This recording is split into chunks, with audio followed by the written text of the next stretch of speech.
Let me see hands up if you love it. Let me see hands up if you love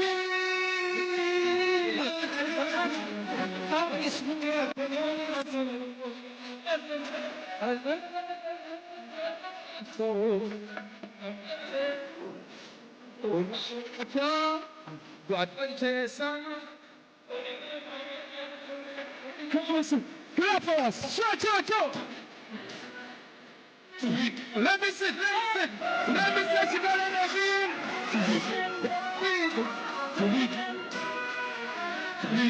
We them kabanda. We them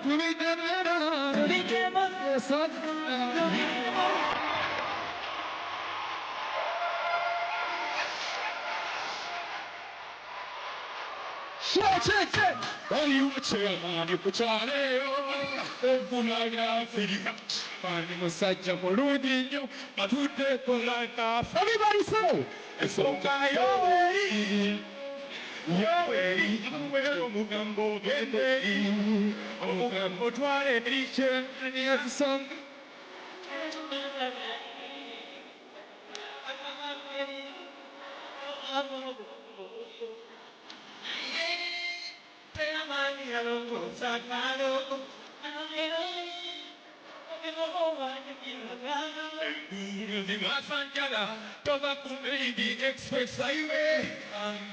it's okay, everybody sing with us. Sing this.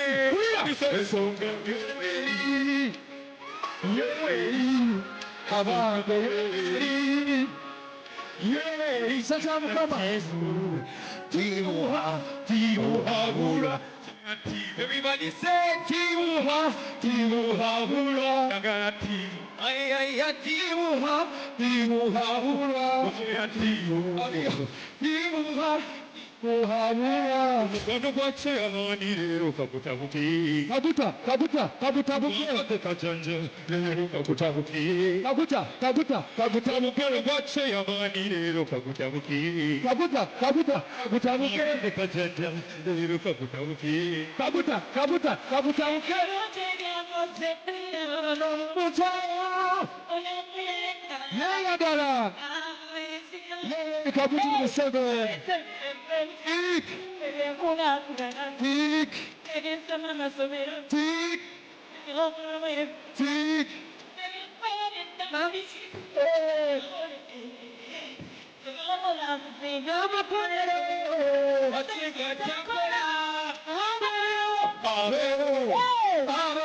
Aveo, aveo, aveo, aveo,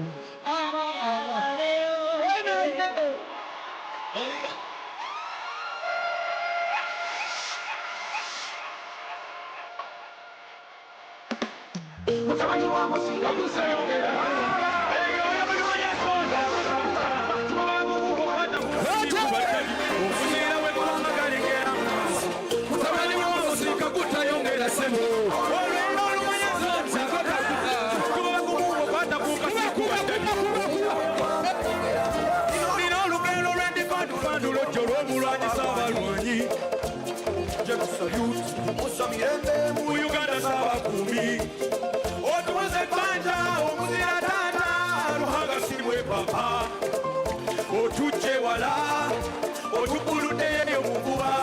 twende Kwandi wade wafe wotalitano. Eno Uganda yandi wade watibu. Tuli bulungi lwa kubanga baddewo.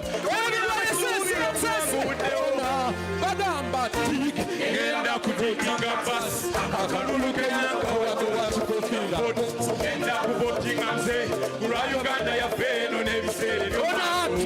Ngenda kutekinga basi. Akalulu kenyanga wadde wakikofira. Ngenda kubotinga mze. Kulwa Uganda yaffe eno n'ebiseera.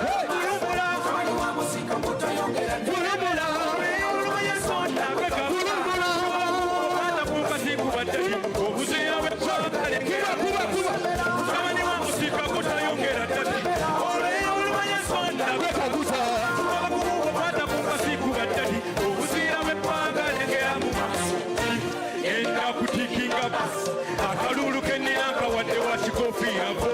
Ngenda kubotinga mze.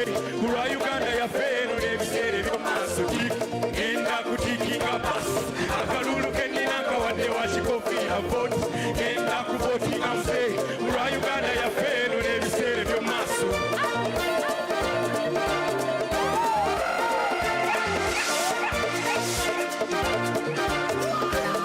Uganda eno teme mungalo mandaba.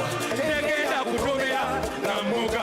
Pola pola abayaye tebatutomesa. Ne tuziika eggwanga nga tekyakula. Gwanga to to to to to. Nagino emirembe nagyo tugyetaaga nnyo. Ekulakulana eyo mukana akalulu tuwagire eggwanga.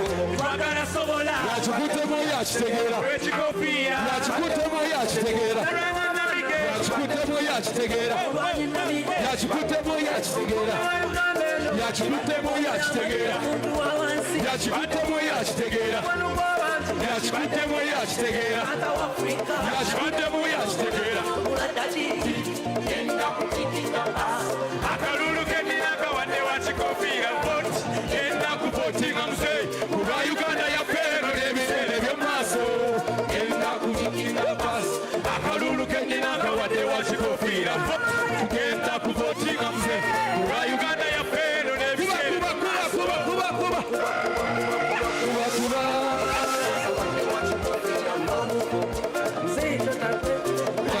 If you love it, let's say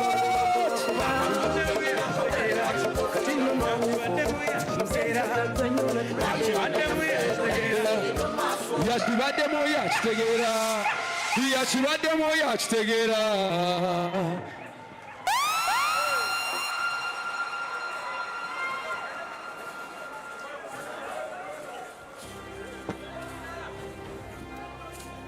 We, the keepers of Uganda's songs and stories, stand before you, Your Excellency, with hearts full of gratitude and vision.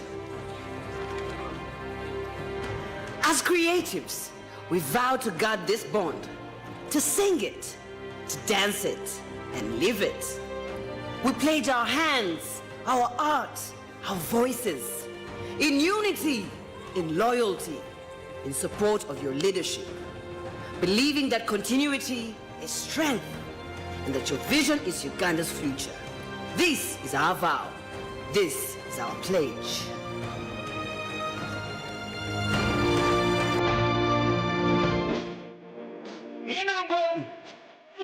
Njura rubande koji bakati yangu eka nunje sana bana mto mkurusi kamkano mikuru wakazare manzi. Yamana!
Museveni.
Jamhuri ya Korea hii.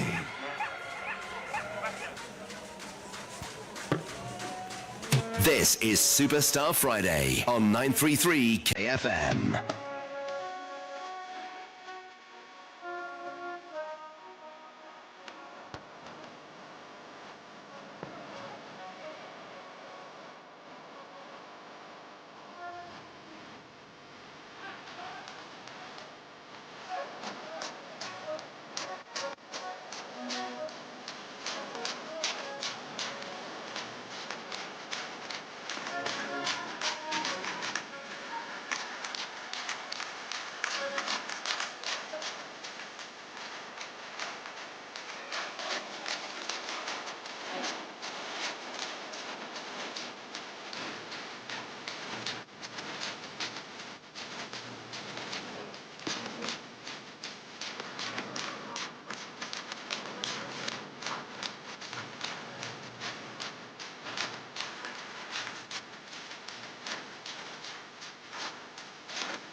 Thank you. Thank you.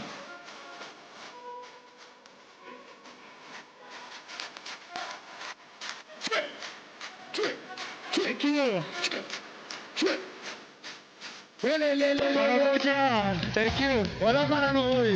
Thank you so much. God bless you.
The National Chairman and His Excellency the President of the Republic of Uganda is arriving. We shall stand up, give him the necessary vibe. We shall wave whatever you have. Yes, indeed. Let us give him the resounding applause, the resounding welcome, as we welcome the chairman of the NRM party and our official nominee to carry the flag to becoming the next president of the Republic of Uganda.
Thank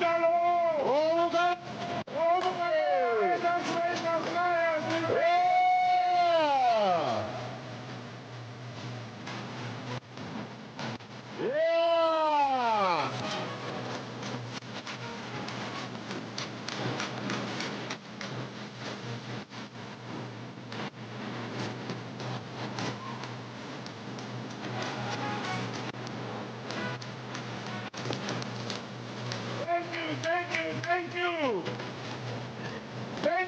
That has been marvelous.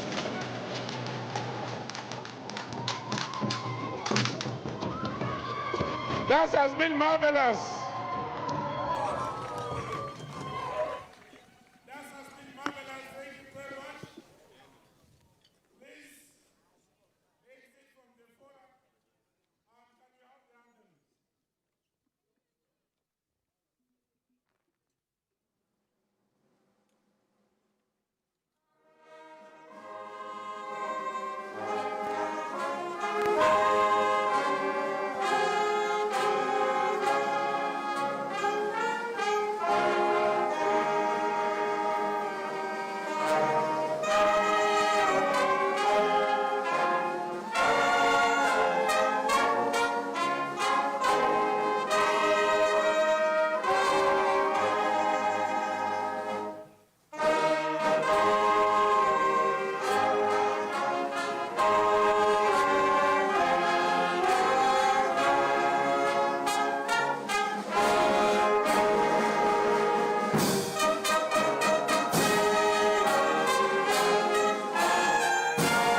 Prayers.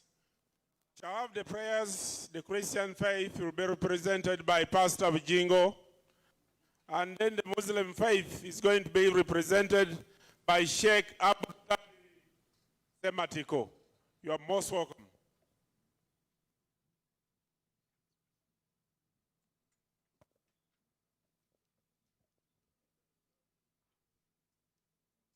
Oweekitiibwa President nja kusaba otuuleko mukama waffe ne maama.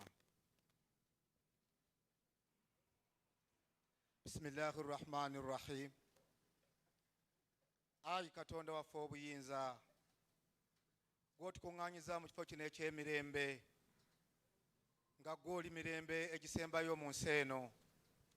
Tuyimiridde wano ffe abaddu bo n'abazaana bo ng'ekituleese wano okukakasa omuddu wo Yoweri Kaguta Museveni addemu akulembere Uganda.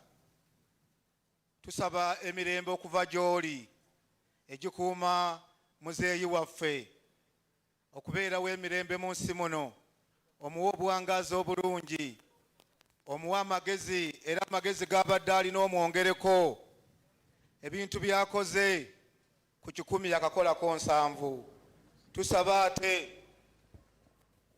Tusaba nate ekisanja kino ekiddako ate n'asatu agasigaddeyo tugamalirize ng'okukola enguudo n'okukola buli kimu kyonna ekiyimirizaawo eggwanga lyaffe.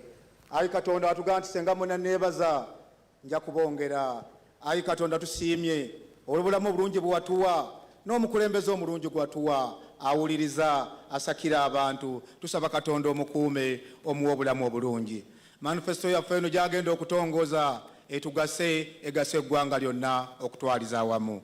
Bakadde baffe mwenna abazze wano tusaba abakwatira ku pulezidenti, vice president ne prime minister n'abalala nammwe Katonda abawa obulamu obulungi era abamalire. Naffenna atuwa obulamu obulungi. Ku lunaku luli buli muntu ali wano alonde Yoweri Kaguta Museveni addemu akulembere eggwanga. ربنا تقبل منا إنك أنت السميع العليم وتوب علينا يا مولانا منا إنك أنت التواب الرحيم. ربنا آتنا في الدنيا حسنة وفي الآخرة حسنة وقنا عذاب النار. تسبا ميرمبي انت عندك ميرمبي نينكم ميرمبي. آمين آمين آمين.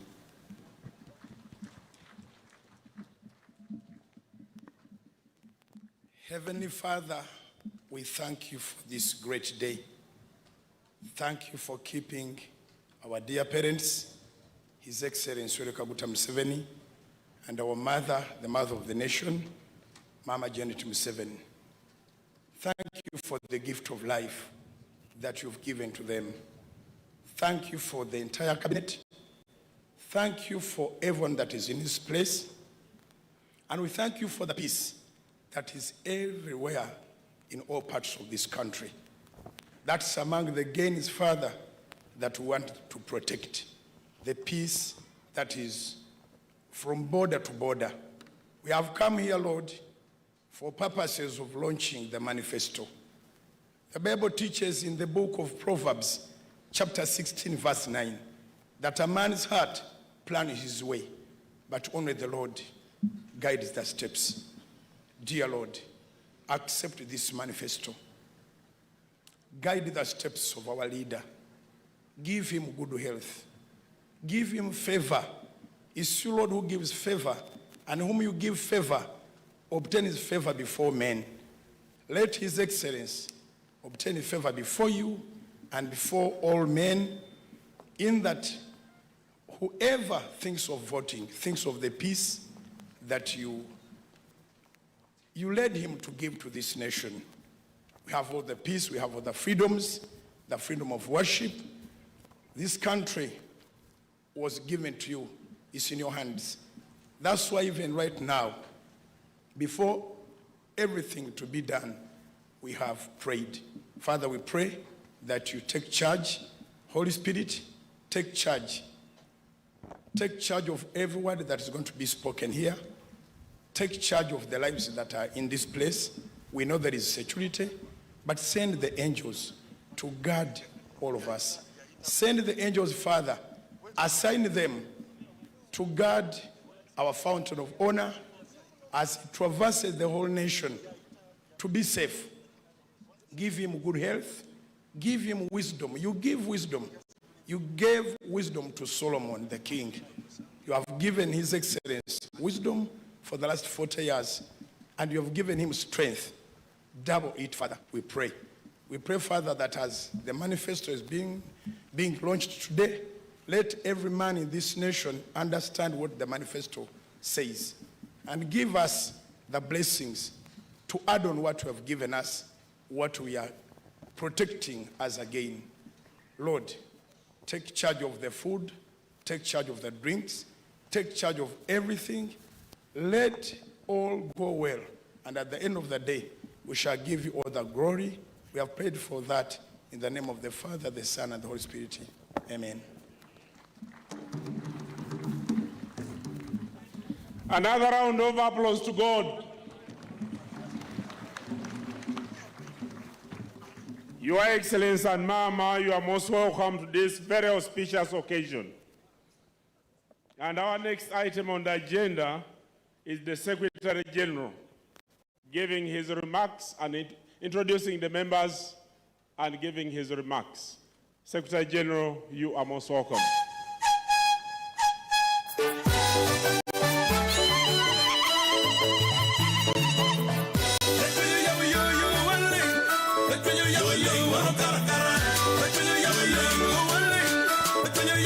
Rise to your feet and enjoy with us.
God bless you. Thank you.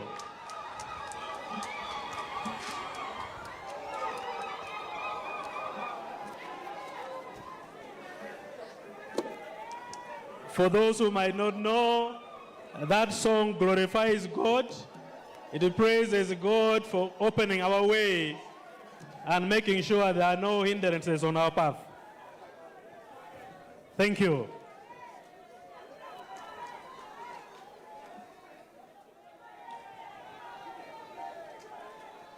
May we resume our seats?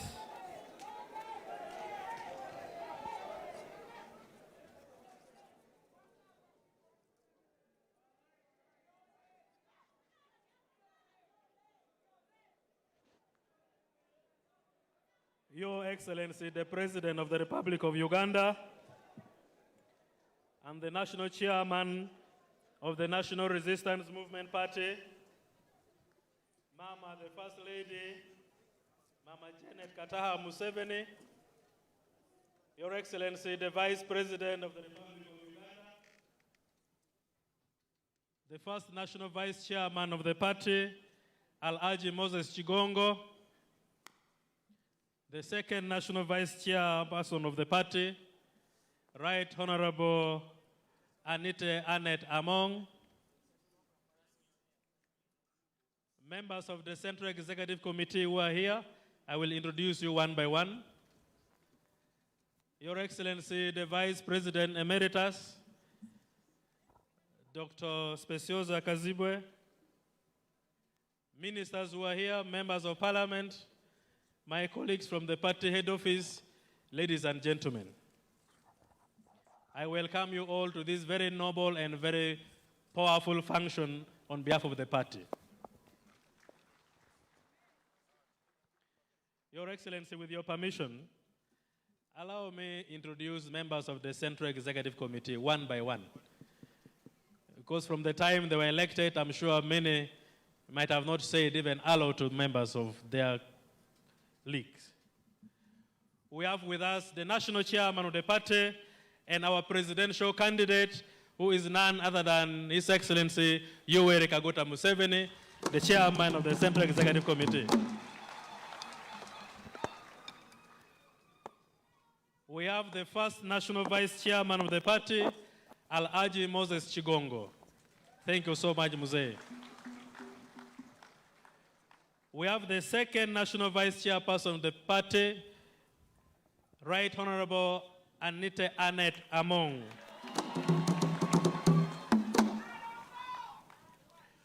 We have Her Excellency, the Vice President of the Republic of Uganda, who is a member of the Central Executive Committee of the party, Mama Jessica Alupo. Thank you so much. We have the Right Honorable Prime Minister of the Republic of Uganda. Thank you so much for coming.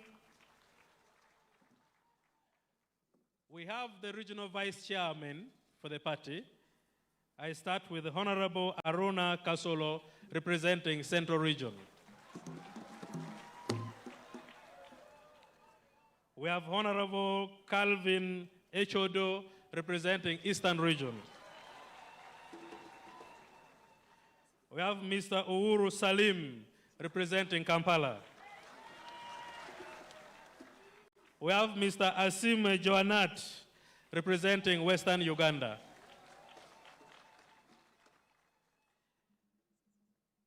Apologies from Honorable Amson Oboa, representing Northern Uganda. He will be joining us a little shortly. Mr. President, allow me to introduce the SEC members representing the leagues. Oh, Karamoja, I wanted to know whether you are alert.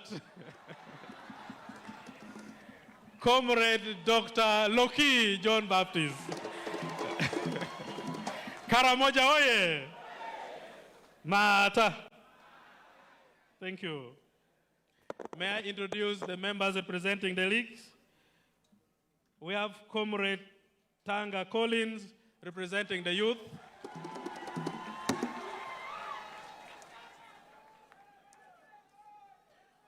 We have Aji Mwanje Shafiq, representing persons with disabilities.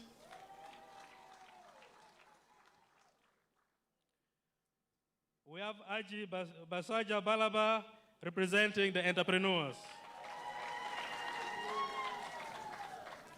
We have retired Lieutenant Moses Mushabe, representing veterans. We have Honorable Mama Penny Businje, representing the elders.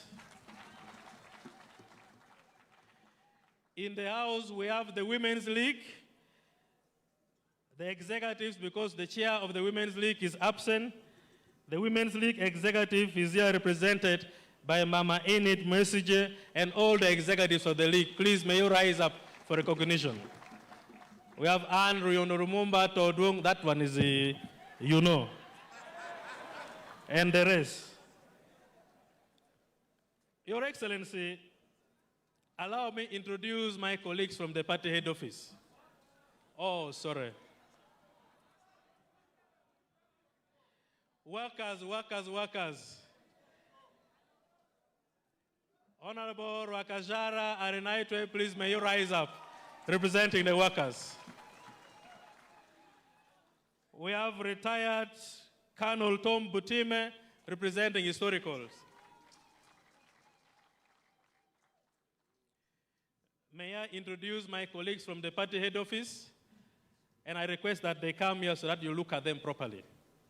I am doing this because for the last 1 month, these men and women have not rested. And after this function, they are heading to the field. We shall come back home in February. That is how we have designed our movement. Allow me to introduce the Deputy Secretary General, Honorable Namayanja Rose Nsereko, who is already in the field waiting for us tomorrow in Luero. She's not here with us. We have Honorable Ambassador Barbara Nekesa, the National Treasurer of the party. We have Honorable Jacqueline Chatuaire, the Deputy National Treasurer for the party. I have Ajat Medina Naham Ojale, the Director of Finance and Administration. I have Honorable Dr. Rosemary Seninde, the Director of Mobilization. I have Honorable Emmanuel Dombolomala, the Director of Media and Public Relations. I have Counsel Enoch Barata, the Director for Legal Affairs. I have Major Retired Okui Raboni, who is not here with us. He must already have gone to the field. And Comrade Major Awich Paula, representing the diaspora. I have members of the NRM Electoral Commission. If I may introduce them.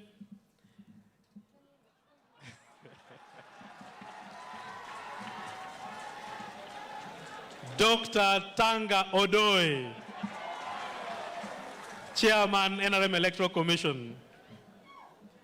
I have Honorable Fred Jachanomaj, the Vice Chair, NRM Electoral Commission. I have Honorable Jane Alesemera, Commissioner with the Electoral Commission. I have Honorable James Twail, a Commissioner with the Electoral Commission. I have Honorable Auma Modesta, a member of the Commission.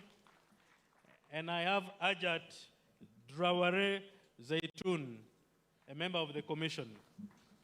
Plus all our staffs from the party head office, thank you so much. Please, may you have your seats. Your Excellency, today we are launching our manifesto. But behind this manifesto, there was a team of young, energetic, brilliant men and women who sat day and night to help us come with this manifesto. And this team was under my chair, deputized by Comrade Moses. I would request that you come in front so that the members get to see you.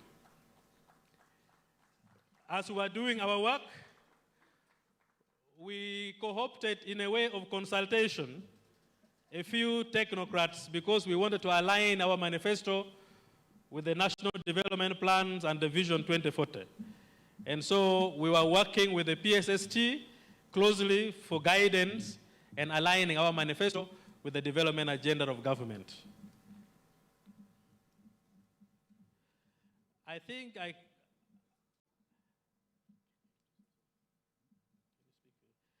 maybe you've just, Your Excellency, with your permission, allow me to request them mention just their names.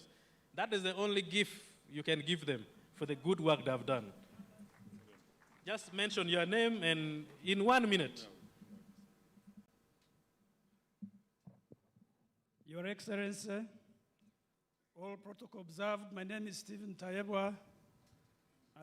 I have been part of the committee that has drafted this manifesto.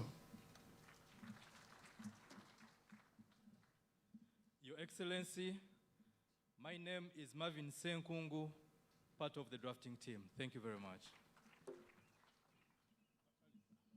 Your Excellency, my name Taligola Issa Bantalib, a member of the manifesto drafting team. Thank you.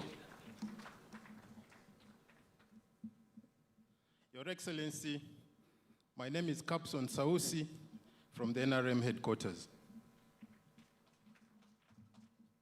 Your Excellency, and all protocol observed, my name is Willis Bashasha, member of this team. Thank you. Your Excellency, my name is Juanita Kanajizi Orishava, a member of this team. Your Excellency, my name is Alice Mhozi, a member of this team. Your Excellency, my name is Biamung Charles. I've been working as the welfare officer for the committee members. Can you clap harder for the welfare man? Asante sana. Your Excellency and Mama, Moses Biaruhanga, the Right Honorable Secretary General gave me permission to chair the committee, and today we are presenting our findings. Thank you. Thank you. You can resume your seats. Your Excellency, I will speak about the manifesto we are launching today. I will give an account of the manifesto we have been implementing, and then I'll request Comrade Moses to come and give a few highlights on some of the key promises we are making, and later on you'll come and give the icing on the subject matter. I bring you greetings from the party secretariat, and I take this opportunity to welcome you all to the 2026-2031 NRM Manifesto launch. A manifesto is a social contract between a political party and the people. The masses vote for a manifesto that speaks to their interests, and that is why, as a party, we always take time to understand the mass interests. Political parties are to align their policies to the key factors of production. These are land, capital, labor, entrepreneurship, knowledge, as we all know, and this speaks to the human interests and the human endeavors. Over the years, the NRM has built a system that has restored trust in leadership, and we commend our national chairman, His Excellency Yoweri Kaguta Museveni, for always reminding us that we are socio-economic doctors. I will speak briefly about the many manifestos we have sponsored over the years before I talk about the performance of the 2021-2026 manifesto. Members should know that in drafting our manifestos, we always remind ourselves about the historical missions of the party, which stands on the strategic peace and security of Uganda and Africa, prosperity for Uganda and Africa, and we use the social and economic linkages among our people to coexist in this continent called Africa. We are guided by our philosophy, strategy, and character of our revolution. And through that, over the years, we have streamlined our doctrine to the 4 key pillars, which are patriotism, Pan-Africanism, socio-economic transformation, and democracy. Members, I would request that allow me reflect your memories on the various manifestos we have sponsored over the years. Our manifestos are social contracts between us and the masses. Our relationship is based on how we implement our manifestos. For the last period, we have sponsored the following manifestos with the following themes. In 1986, our manifesto or our philosophies were based on the 10-point programs. That was from 1986 up to 1996. These were on democracy, security, consolidation of national unity and elimination of all forms of sectarianism, defining and consolidating national independence, building an independent, integrated, and self-sustained national economy, restoration and improvement of social services, and the rehabilitation of war-ravaged areas, elimination of corruption and misuse of power, redressing errors that have resulted in the dislocation of sections of the population and improvement of others. In 1996, we had a manifesto with the theme, tackling the task ahead. By that time, we had a lot of tasks, and our priority was to tackle those tasks one by one. It pushed us to the period of 2021-2026, where we had a manifesto with the theme, consolidating the achievements. If you may recall, the multi-party political dispensation came to effect after the amendment of the Constitution in 2006. We became a political party in 2006 after the movement system. In 2006, we had a manifesto with the theme, prosperity for all, because we were thinking that Uganda is beautiful, prosperous, and it should be for everybody. From 2011 to 2016, our manifesto was on peace, unity, and transformation for prosperity. In 2016-2021, we had a manifesto on steady progress, and 2021-2026, the manifesto that we are winding was speaking about securing your future. Today's manifesto that we are launching, the theme is protecting the gains as we make qualitative leap into higher middle income status. From all these themes, you will see how intentional and systematically NRM has been, that we kept building one after another. And that is why today we speak about the gains and consolidating these gains. If I may briefly speak about the performance of 2021-2026 manifesto, Your Excellency and members, the NRM has just concluded implementing the 2021-2026 manifesto and the theme, securing your future. It was a statement of intent towards meaningful growth and development of Uganda, eliminating the obstacles of poor infrastructure, high cost of capital, high cost of energy, reducing the cost of doing business, ensuring political stability, tackling backwardness, and fighting against corruption, leading to competitive economy. The NRM believes in transparency and accountability as the hallmark of good leadership. As we seek a fresh mandate, we would like to present our accountability for our time in government and to seek the mandate of Ugandans for another term. In this Kisanja that we are concluding, we have been able to do the following in brief. The details are in the books that you've got, but allow me to highlight these few areas. You will get. It has first to be launched before you get. That is how it is supposed to be. The size of the economy doubled in spite of the global shocks such as COVID-19 and disruption in external markets.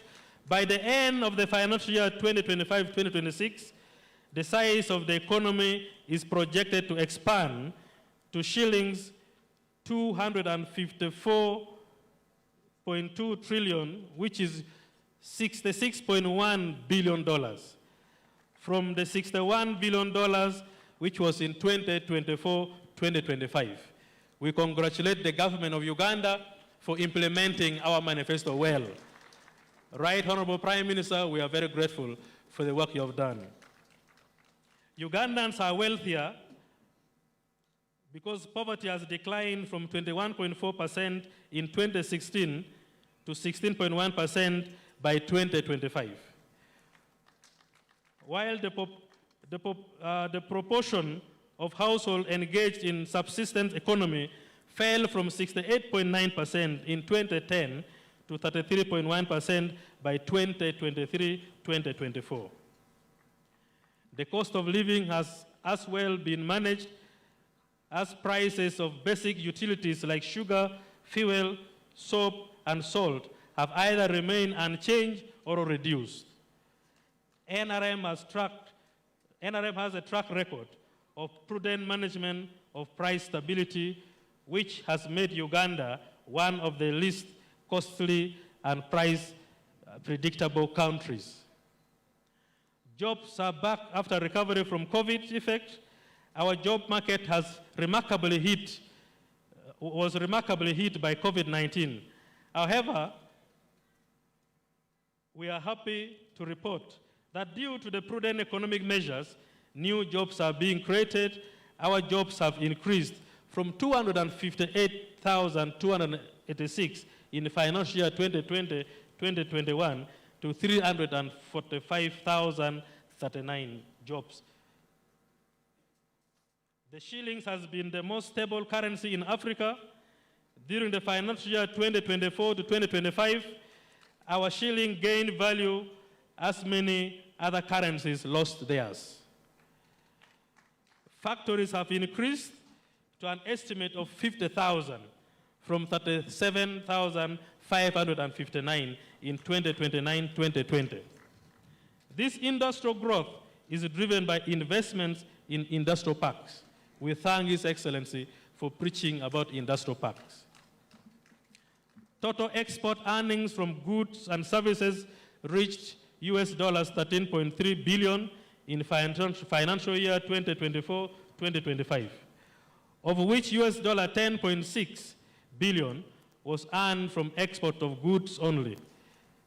Key exports include gold, coffee, manufacturing products, cocoa beans, milk products, basic metals, sugar, fish and fish products, ceramic tiles, wood and plywood, and so on and so forth. You'll get the details in the document. Electricity generation capacity rose from 2,051 megawatts in 2024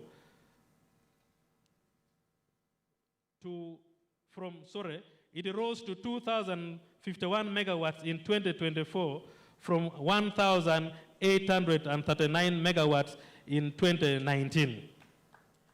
With completion of Karuma, Isima, and other electricity generating facilities,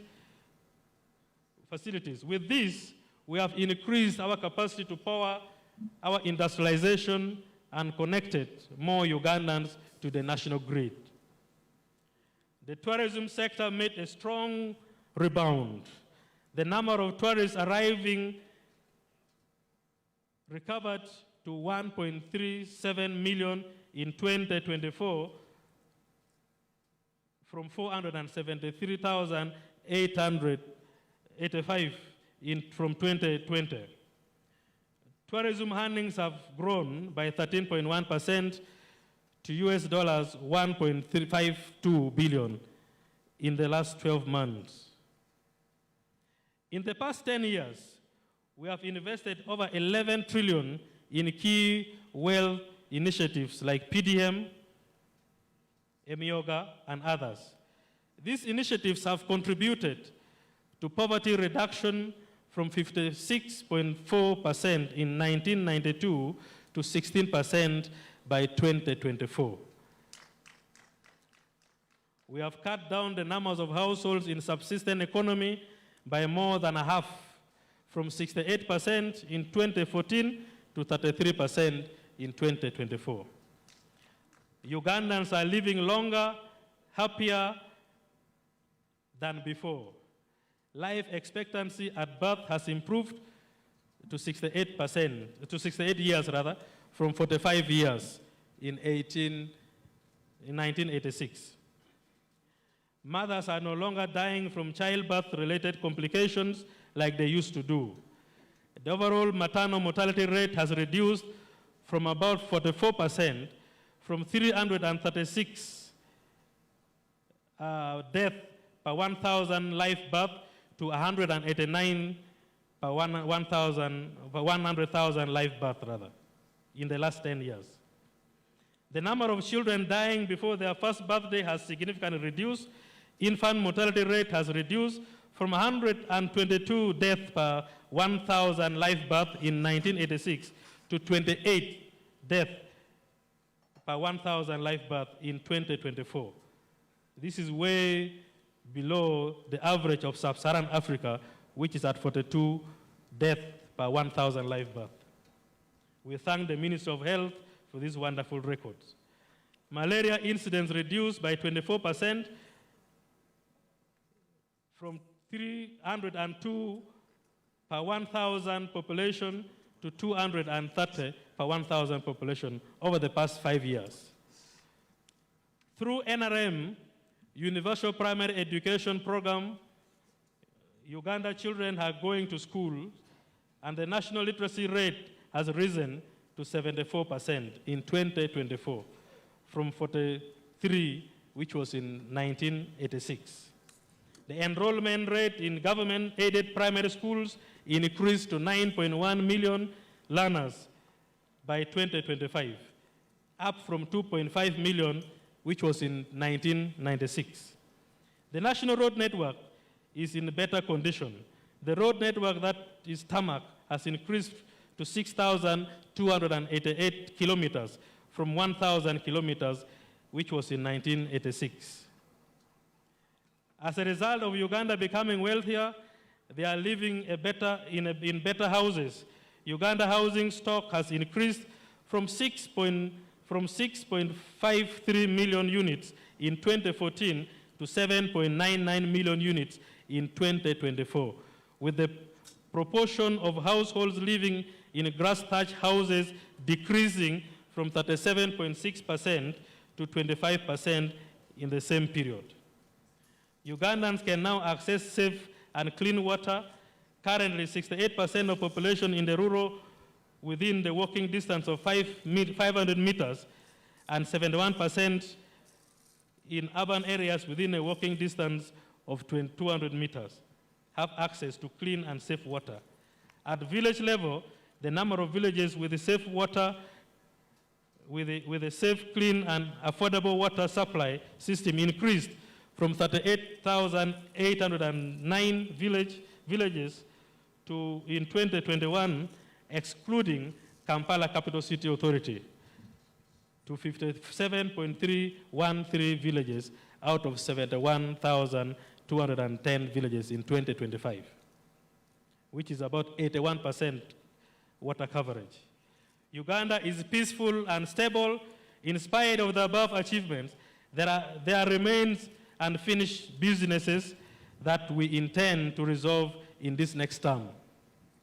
The notable ones are creating wealth for the remaining 33% of households still in subsistence production, because 3 in 10 families are either still stuck in subsistence farming and not benefiting from the money economy, or are engaged in non-profitable enterprises. Resolving land use rights, ownership, and fragmentation that remain a barrier to commercial farming and proper land use. Adding value to agriculture and minerals before exporting them. Currently, we are donating 80% of our value and jobs to the rest of the world by exporting raw materials. We need to develop more tourism sites to improve our economy. We need to invest in irrigation and fertilizer to stabilize agriculture and enhance productivity. We are currently over-relying on rain-fed agriculture, and our soils are depleted. We have to continue investing in science and technology and innovation to unlock industrial growth and increase productivity. We need to reduce the cost of doing business by increasing investments in the transport infrastructure, reducing the cost of electricity, and increasing access to affordable long-term capital to support private sector growth and competitiveness. We need to continue constructing the pipelines for refining products to get the fuel tankers out of the road. We need to complete the standard gauge railways and rehabilitation of the master gauge railways. We need to continue reducing unemployment and underemployment among our young people by increasing labor productivity, gainful employment, and skilling. We need to continue eliminating corruption in government and private sector. We need to increasingly access the international and regional export markets, such as the East African Community Market, COMESA, and AFCFTA, by addressing tariffs and non-tariff barriers. We need to increase domestic revenue mobilization to fund national priorities. Our revenue to GDP ratio has stagnated between 13% to 14%. Investing in our cities, including Greater Kampala metropolitan area, with modern infrastructure, affordable housing, and other facilities, should be one of our priorities in the next Kisanja.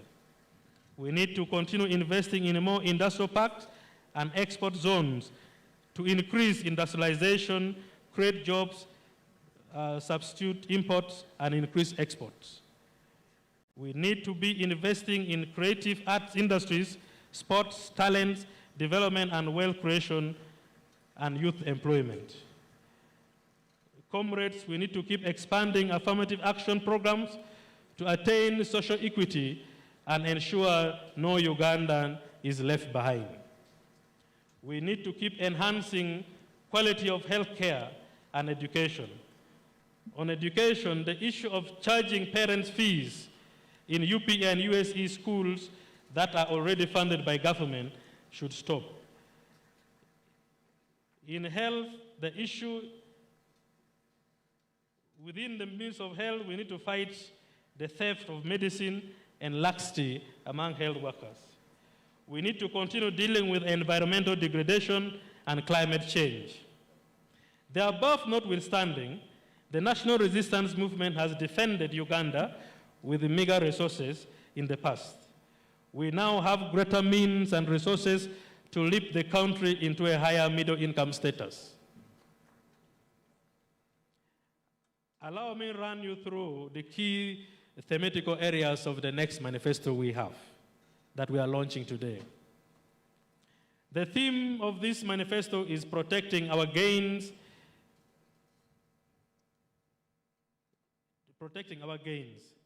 It resonates with the NRM historical mission of guaranteeing Ugandans prosperity and security. This manifesto is structured along 5 core themes where our efforts will be centered. These are: we are promoting growing the economy and creating wealth. We are pledging more infrastructural development. We are talking more about investing in human capital. We are speaking more about democracy, good governance, and security. We are pledging more commitment towards regional integration and political federations. On growing the economy, in line with our principles of socioeconomic transformation, this theme addresses the following. 1, we want full monetization of the economy. 2, we are speaking about agricultural production and productivity. We are talking about water for production, adding value to raw materials. We are speaking about the oil and gas sector, and we are promoting value to tourism development and investing in science and technology and innovation. We are speaking about investing in young people. Our cumulative promises in the section is to completely eliminate spectators in the incoming generation campaigns. In the next 5 years, we will boost the wealth creation campaigns by, for example, increasing PDM funding to Greater Kampala Metropolitan to shillings 300 million per ward, stroke parish, and will provide an additional grant of 500,000 shillings over the above 1 million shillings provided by PDM to households headed by persons with disabilities. We are also providing 15 million shillings to village elected leaders in a parish and a separate fund to religious leaders. In order to improve on agricultural production and productivity, we shall set up a fertilizer fund to support farmers to access fertilizers. These efforts will mobilize all Ugandans to become productive, to become producers of either a good or a service to increase job. Under infrastructure, we promote economic growth and development, and economic growth and development cannot be achieved without a robust infrastructure.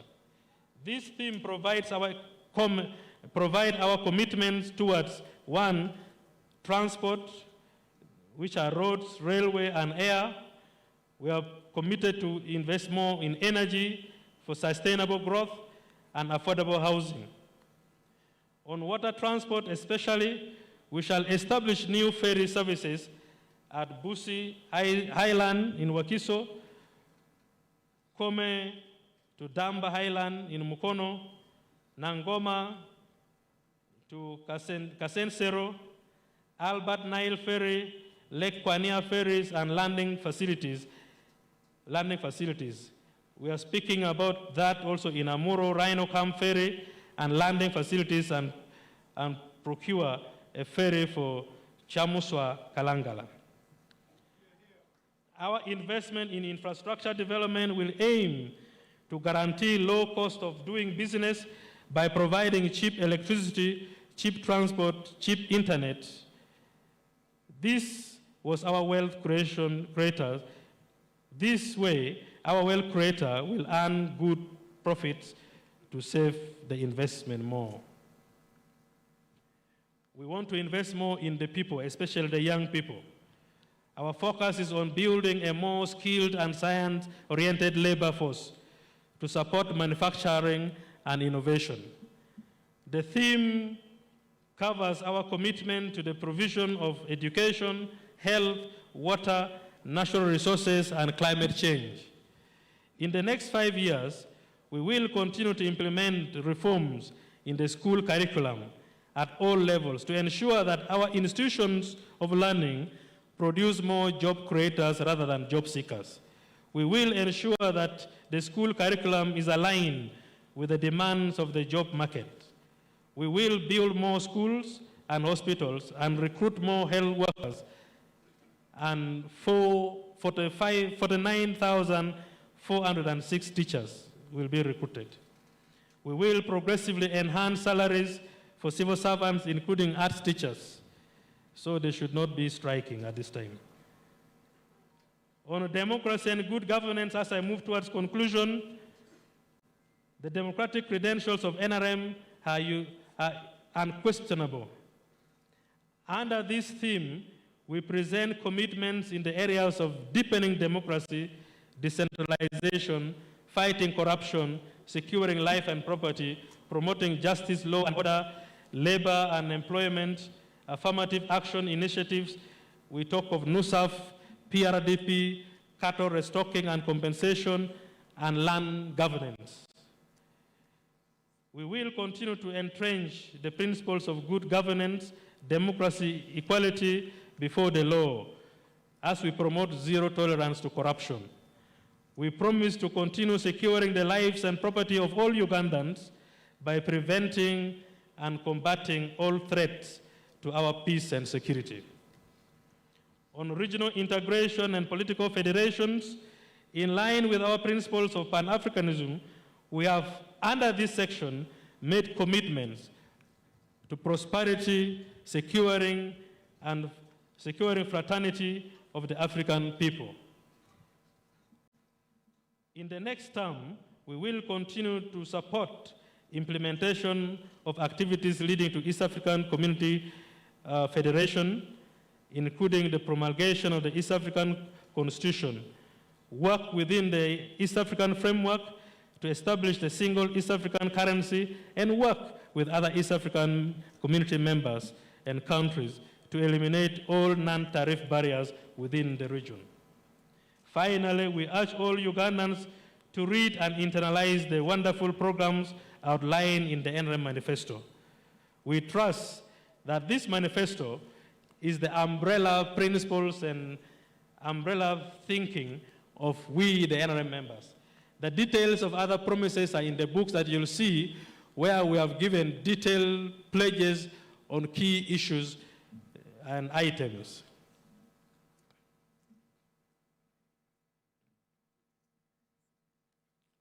I will invite my comrade, Moses Birohanga, to give a few of the highlights in the areas that we are continuing to pledge and promise. But before I invite him, allow me to introduce members of PLU who are here. Comrade Kabanda, the Secretary General of PLU, but we have joined forces. We are working together and moving together as a team. And we say, the Pan-Africanists say, many fronts but one struggle. So we are all scoring in the same basket. And thank you so much for coming. Comrades, may we welcome Moses Birohanga, who is going to give us a brief of the key areas that we have made as pledges in the summary we have made, but the details of this are in the manifesto that our national chairman is going to launch shortly. Thank you so much, and may God bless you.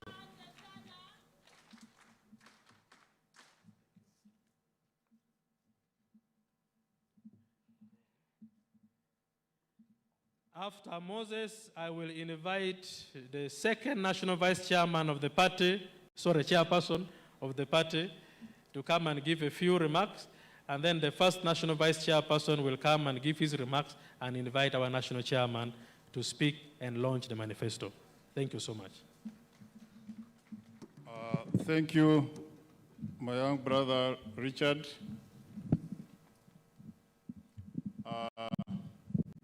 The Secretary General has basically summarized the entire manifesto. I want to thank him on behalf of our committee that when Your Excellency delegated him to chair the committee of the manifesto drafting, because he had many other assignments of planning for whatever we are going through, he also assigned me to chair on his behalf, and we have had a good working relationship. Thank you, Honorable Tolong. Basically, the manifesto starts with a message from the chairperson. The speech which the chairperson used at Kololo is we have it as a message from the chairperson, which summarizes the entire manifesto. The president talked about 7 areas: the peace, development, wealth, services, ICT, market, and strategic security. That now summarizes the entire manifesto. We just went into details of that. But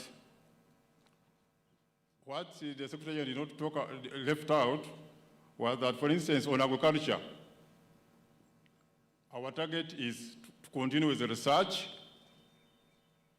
to focus on research, productivity through irrigation, and creating a fertilizer fund where people can go and borrow at a low interest rate and invest in the use of fertilizer.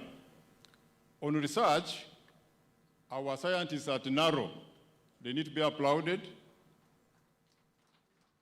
They have come up with an anti-tick vaccine, and they are working on foot and mouth disease vaccine. They're also working on the swine fever vaccine. Those last two, they are still doing the research, but for the anti-tick vaccine, their research has been found useful. Government has already spent money for them to build and construct and equip a factory at Nakesesa. I think they had told us they would begin commercial production of the anti-tick vaccine in October this year. We're also going to emphasize investment in post-harvest management in agriculture to reduce the losses. Then mechanization and markets for our culture products. The Secretary General talked about the wealth creation funds. In the manifesto, we talk about the investments in UDB. So far, we have capitalized UDB up to 1.9 trillion. In this budget, we are capitalizing it with another trillion. That is support manufacturing, support tourism, and so forth at low interest rates of not more than 12%. We are also continuing with the agriculture credit facility, which gives loans to agriculture in the agriculture sector at low interest rates of not more than 12%. We are also expanding. We have started this financial year. We started the interest-free loan for those in commercial agriculture, large-scale farmers. Under PDM, we have so far spent 4.1 trillion and reached out. By the time of the end of the Exanja, we would have spent 4.1 trillion, and we would have reached out 4.1 million households. Now remember, according to the statistics from UBOS, the households that were in subsistence economy by 2024 were 3.6 million. By the end of this Exanja, we will have reached 4.1 million households. But the 3.6 was as of 2024. So if you count in the next 2-3 years, if we continue performing well in the PDM, we will almost have reached everybody in the next 3 years. Some of the challenges you find under PDM, and most of you here are leaders, that's where during the president's visits, that's where we found a chairperson of a district had received under PDM. I said, but you are not part of PDM. So if we focus those people who are supposed to benefit, in the next 2-3 years, we should have reached almost everybody. Under Myoga, we have so far spent 660 billion. And this financial year, we are adding on another 100 billion. The challenge here is also supervision. You find that the Myoga money is going, but you, the political leaders, are not following it up. We carried out some work here in Kampala, and we found the success was very low. Money had been spent, but those who are receiving the money, the leaders of the circles, are not passing it on to the beneficiaries. So that one, we continue funding a Myoga, but we need to clean up. Otherwise, if a Myoga reaches all the urban dealers in the mechanics, the welders, the carpenters, and all those groups, the 18 different groups, we have reached everybody. In fact, Your Excellency, in this manifesto, we are also adding on, among the formation of the new Myoga, there are these private security personnel. Because we don't have a minimum wage, but we are seeing, because there are many, about 30,000 plus in Kampala alone, and they earn so little. Many of them earn less than 200,000. And there are many people, somebody has a gun every day, he earning only 200,000 or below. So we also try to create a Myoga for them and other disadvantaged groups, especially here in urban areas like Kampala and so forth. We're also adding on the fishing community, because the fishing community will need a special fund for them, since for them, 1 million and a Myoga is so little, and their needs are bigger than 1 million. Your Excellency, the other day at Kololo, you also mentioned, we also put it in the manifesto, a fund for university leavers. We also put it in the manifesto. We have captured it as part of the areas we are going to fund. In roads, today we have 6,300 kilometers of tarmac roads. When NRM came to power, we had only 1,000 kilometers of bad roads. Mark that. And by independence, we had only 855 kilometers of tarmac roads. But today, we are talking of 6,300 kilometers of tarmac roads, and that does not include 1,300 kilometers of roads which are under construction as of today.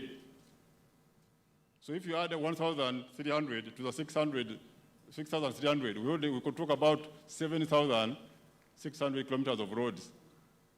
All these basically put under NRM.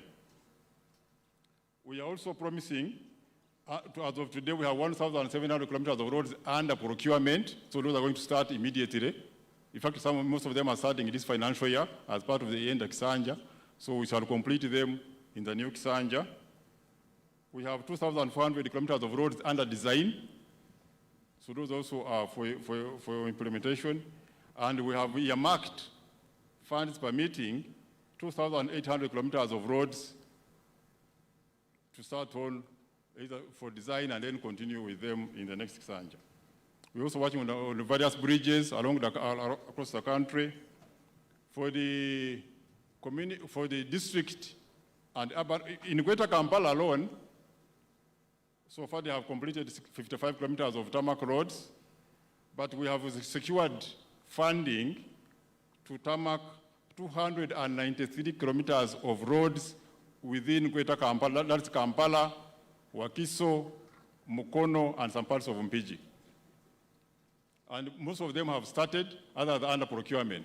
So in the next 1 year or two, we should have a city in Kampala and Wakiso without dust. Under the district roads, as you are aware, government some years ago bought equipment, road construction equipment for the districts. Now government what has been doing was give them fuel. They have been getting money from the road fund, but some time back, about a year or two ago, the president authorized that we give them another 1 billion on top of the road fund they were getting.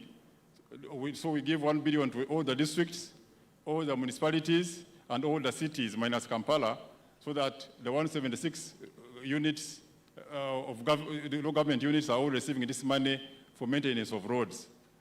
But we still need good political supervision, because you find that the roads, the money is going, but are the roads being worked on?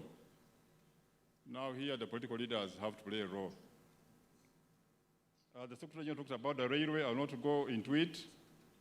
In energy, the Secretary talks about, but historically, when NRM came to power in 1986, we are producing only 60 megawatts of power against installed capacity of 150 megawatts at the dam in Jinja. We first increased the capacity to 180 megawatts, but as of today, we are generating 2,052 megawatts of power. And our issue here has been, the president has been over the years talking about reducing the cost of power, especially to the manufacturers. When we bought out Umeme early this year, we have so far managed now to bring the cost of power for the large manufacturers. The large manufacturers consume 28% of the power generated. These are now getting power at 5.5 cents per kilowatt hour. But our target is that all the manufacturers who consume 49% of the power generated should be able to get power at 5 cents. So in the next Kisanja, our bigger target here is to reduce the power to 5 cents. Already we have reached 5.5 for the large manufacturers, but we shall also come down for the others. We are going to invest in more generation, especially the nuclear power generation plant in Buyende. That is expected to produce about 8,600 megawatts of power. Under housing, when we met with the leaders of the workers, the chairperson of the Workers' League and others, they were mentioning that, oh, we are creating more workers, yes, through factories and so forth. But where are they going to stay in terms of livelihood, in terms of houses? So in our discussions, when we met the president, we agreed that among the promises, one is to buy land by government. Government buys land, like we do industrial parks, and allocate land to developers who do develop solid houses, have that land with facilities like roads, like electricity, all the utilities. So the developer is just to develop the house. And we are told that that will bring down the cost of the house by about 40%. The next thing there is to reduce the mortgages, because we want these young people who have started working to be able to get houses of their own. But the mortgage rates now about 16, 17%. So we are talking about capitalizing Housing Finance Bank, which is a government bank, so that they reduce the mortgages to about 10% or even below. We're also talking about capitalizing National Housing Corporation so that they can build affordable houses. On education, apart from what Honorable Tolong has talked about, education is a human right and a social equalizer. In 1986, by 1986, education was for only a few, those who could afford to pay school fees. When we started the UPE in 1997, we had 6,880 primary schools in the whole country. Enrollment was about 2.5 million. We had 84,000 teachers. Today, enrollment, as the Honorable Tolong has mentioned, is 9.1 million learners. These days they call them learners. The teachers are 147,000 from 84,000. We have now 147,000. The schools, primary schools, government-aided primary schools are 12,549. Remember, our policy in the primary has been a primary school per parish so that we bring education nearer. However, the challenge we have here is that out of 10,500 parishes, these 12,000 primary schools are in 6,429 parishes. So meaning that some parishes have more than one private school, government school. So our emphasis this time is going to be, we grant aid the primary school where in a parish where there is none. If you already have one, we don't give you. So the target is those which don't have will be our priority. In secondary education, when we started free secondary education in 2007, enrollment was only 400,000 in government schools. Today we are talking about almost 1.2 million. It has gone up 3 times with 37,000 teachers. In this Kisanja alone, because our policy is to build a government secondary school in the sub-counties without. In this Kisanja alone, we have constructed 189 secondary schools in sub-counties without. We have also 258 secondary schools that are under construction. The 189 are finished, completed. The 258 are under various stages of construction. I think we should clap for the First Lady, because that's no mean achievement. Almost 400 and something schools in just 5 years. Under university, we now have 78 universities. We used to have only 1. Out of the 78, 12 are public, all with the enrollment of 220,000 students. Up from 4,000 when Makere was the only one. Today we have 220,000. In TVET, this is vocational and technical education, we now have 130 of them. Remember, our policy has been each constituency should have a TVET. But what we are experiencing is that most of these 130 don't have full enrollment. Enrollment is still low. So part of our policy now is to ensure that we increase enrollment by government sponsoring more students according to our budget needs. So we promise, like Honorable Tolong mentioned, we are talking about the quality of education. There has been teacher absenteeism, but the ministry has now gone digital in supervising teachers. They have introduced a system called Taylor.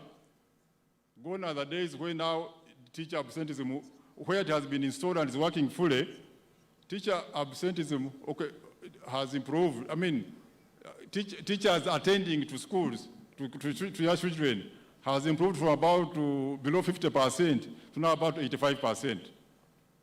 That's going to improve the quality of education. They have also introduced what they call another digital system called EMIS. This one is giving each child an identification number. Because capitation grant is given per child, there is a tendency of head teachers to inflate the number of children. But now, through digital, we are going to know how many children you have per school. It's being rolled out, so in the next few years or so, the idea of corruption by inflating the number of children in the schools will be no more. Honorable Todong mentioned about the fees in government schools. The president has always talked about free education. But some schools, the head teachers have been charging some fees on the pretext that they are paying for children, for teachers who are not on the government payroll. So we sat down with the team from the Ministry of Education and said, what number of teachers do we need to employ so that all the schools have enough teachers? They gave us the figure of about 50,000 teachers and said, but how much will it cost? We calculated the costs of the salaries.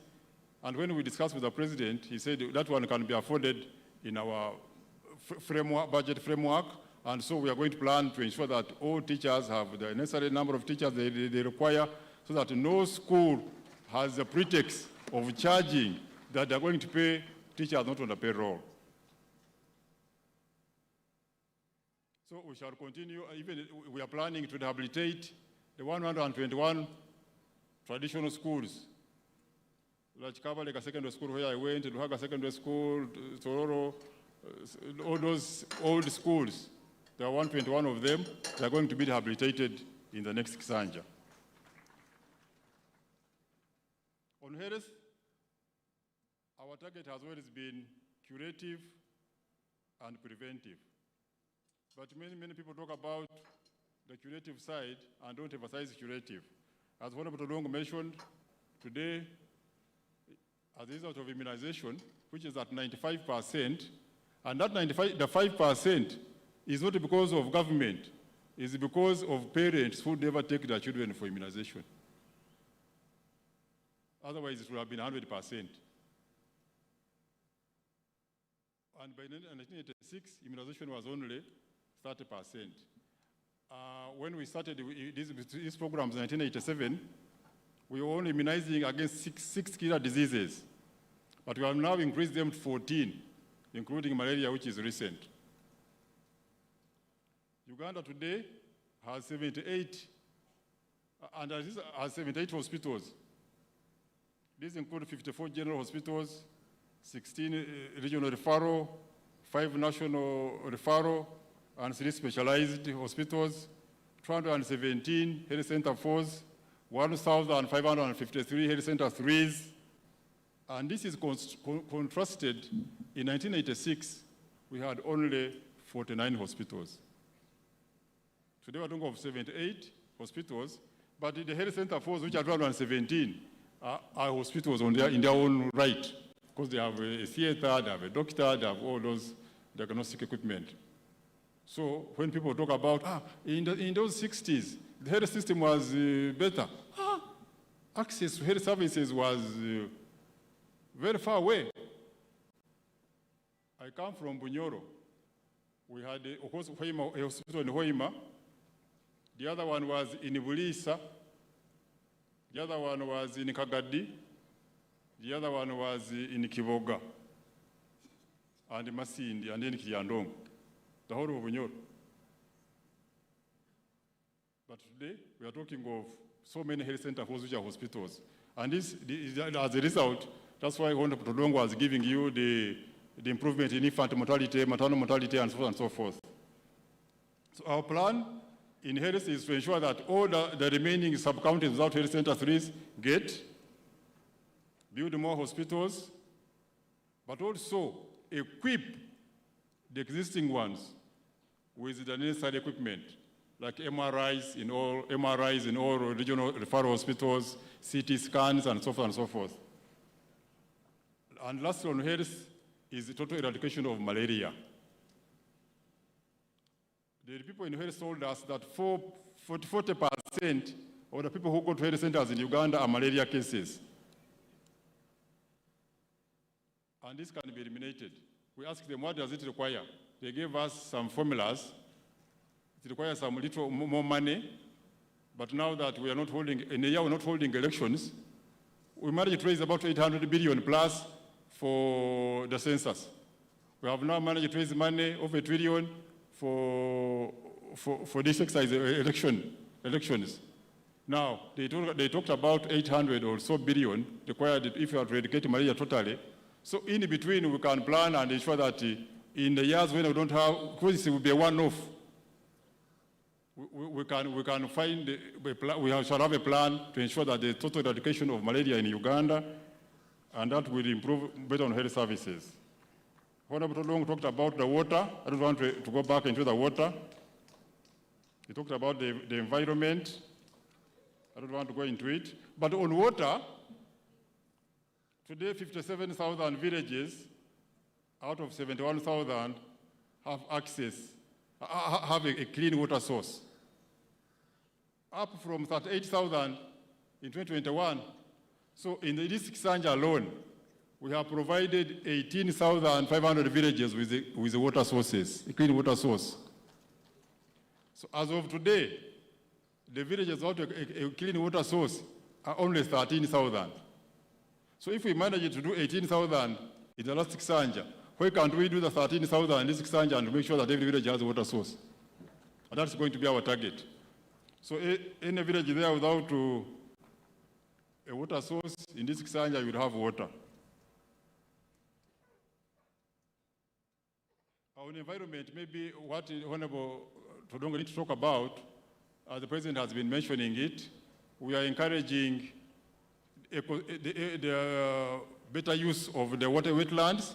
We have reclaimed, we have restored about 1,200 square kilometers of wetlands have been restored.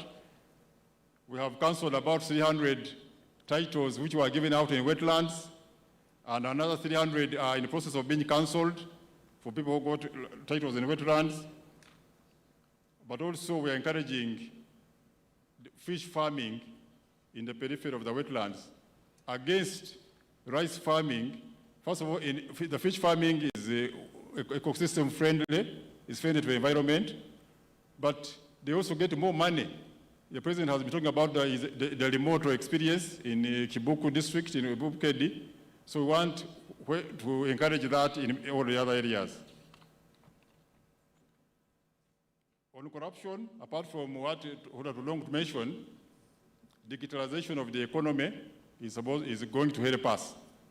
We want a means of ICT to lead in the digitalization of the economy. Already, we've told you how the Ministry of Education is using the digital system to ensure that we improve the quality of education.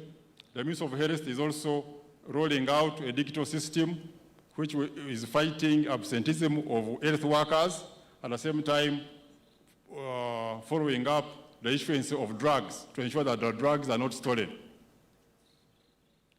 So we are proposing most of you watch TVs, international TVs or films. You see the police in the rest of the world have body cameras. Whatever they are doing, it is being monitored. So when we introduce them, gradually, maybe starting with metropolitan, we should be able to reduce on the level of corruption and good governance. But also, we are asking the political leaders to play their role.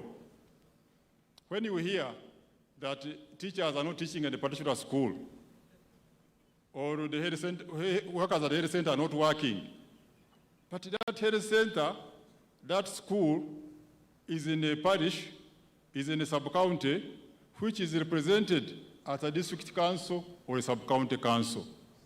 So why should you be a councillor representing a parish where teachers are not teaching? What's your political role? The NRM introduced the local council system to be a supervisor, to play an oversight role over the civil servants. But in many cases, It's the other way around. It's like the civil servants are supervising the political leaders. So we want to encourage sensitization of the political leaders to know their role, and if they play their role very well, the corruption will not be there. Most of it will be reduced because they will be able to supervise what they are supposed to do. We are also investing in the rule of law to ensure that we have access to justice. We commend the Office of the Attorney General has won so many cases and saved Uganda over 4 trillion shillings. All that detail is in the manifesto. Now, lastly, Your Excellency, especially here in Uganda, we have been having cases on land.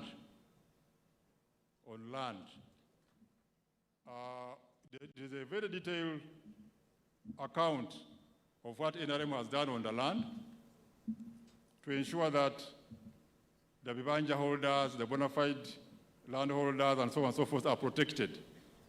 I'll not go through it now, but it is very detailed here. Starting on page 170, we have here talked about land elaborately, and all those who chase away the legal occupants of land are doing a mistake. It's now work of the police to ensure that we protect our people. There are ways here which we enumerate where we are supposed to start giving them certificates so that they are all protected. Your Excellency, I beg to stop here. And I want to thank you for the role you entrusted us and the Secretary General and the entire team. Thank you very much. Thank you. Can we give a bigger round of applause to the manifesto team? In just 1 or 2 minutes, I request that you allow me invite the second national vice chairperson of the party to come and say a few words, since this is a party platform. And in the same spirit, you will invite the first national vice chair to give his remarks and invite the national chairperson to speak and launch the manifesto. Thank you.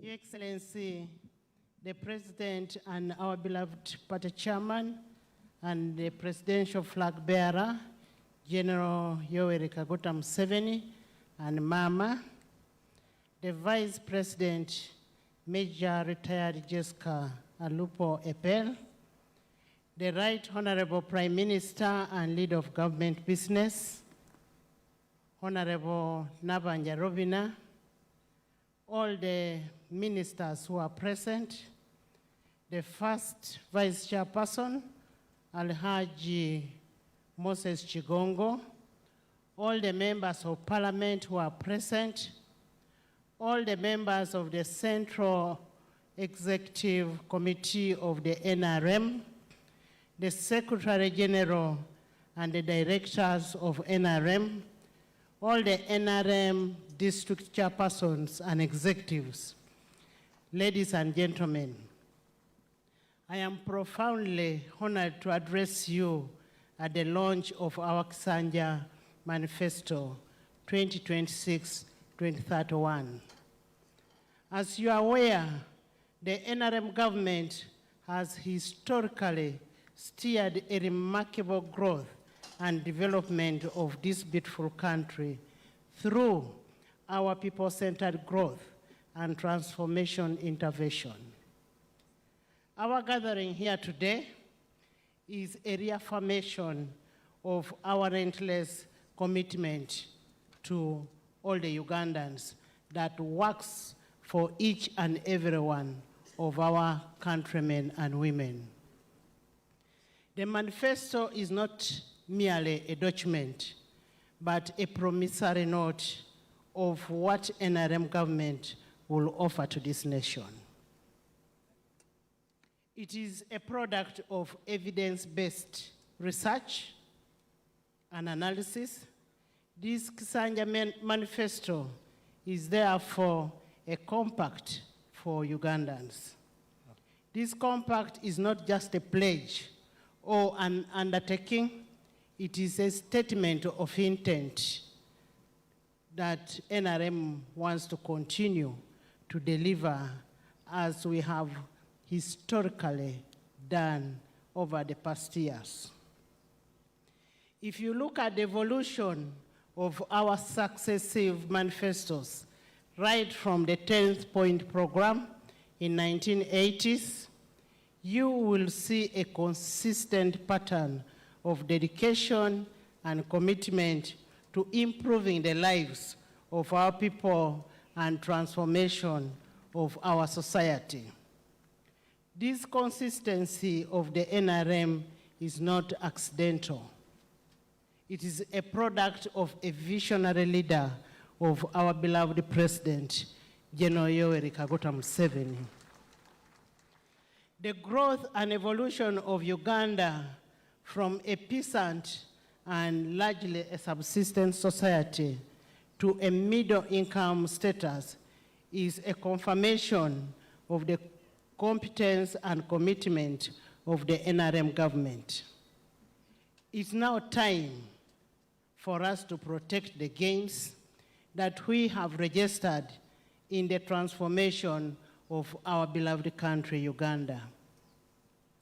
The Kisanja Manifesto is yet a testament of the ideological clarity and policy pedigree of the NRM government. As we embark on the campaigns, I want to urge all of you to acquaint yourselves with a major focus of the party in this Kisanja and preach the gospel of protecting the gains. We should all know what the manifesto has and what we should tell the people out there. The gains of the social service, notably in the health sector, as you've already heard, the education and skilling, the rapid growth of industrialization as witnessed with the industrial hubs that we have so far, say in Kampala, Wakiso, Mbale, Gulu, to say but a few. The increased deepening of the financial services and microcredit through the youth, gender, and innovation funds. Security and safety as demonstrated by the ability of our gallant security services to keep our borders from other communities safe. You can move from one part of the country to the other with all the peace that we have in Uganda. We want to thank you, President Yoweri, for the peace. All these gains must be protected by us ensuring that we deliver a vote for our president. And after this launch, we want to request you to move from village to village, house to house, parish to parish, district to district, to look for a vote for our beloved candidate. Long live our president, long live NRM, and long live Uganda. I want to take this opportunity to invite the first national vice chairperson of the NRM to come and make his remarks, and thereafter invite the chairperson.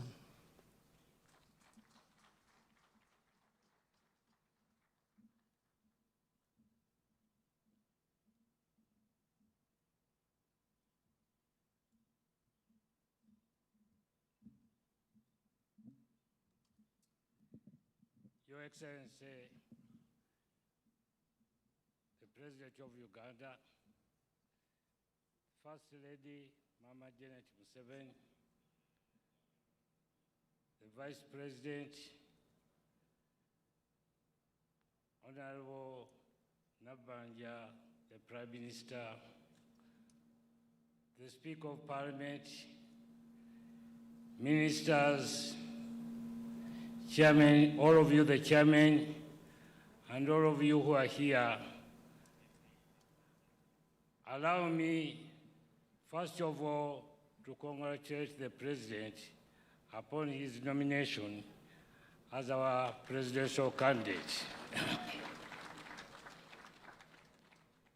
Your Excellency, allow me, sir, also to congratulate the members, especially the chairman, who worked very hard to mobilize the signatures of the president.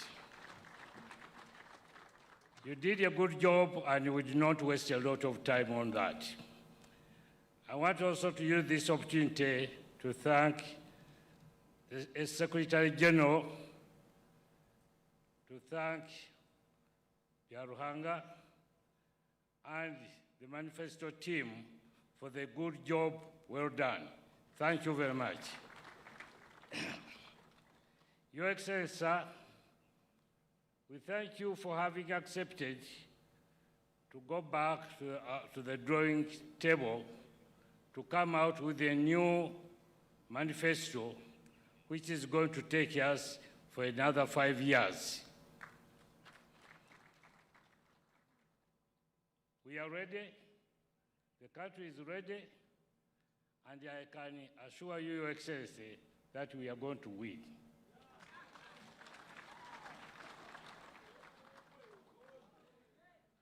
But for us to sell this manifesto, there are some things which we need to know.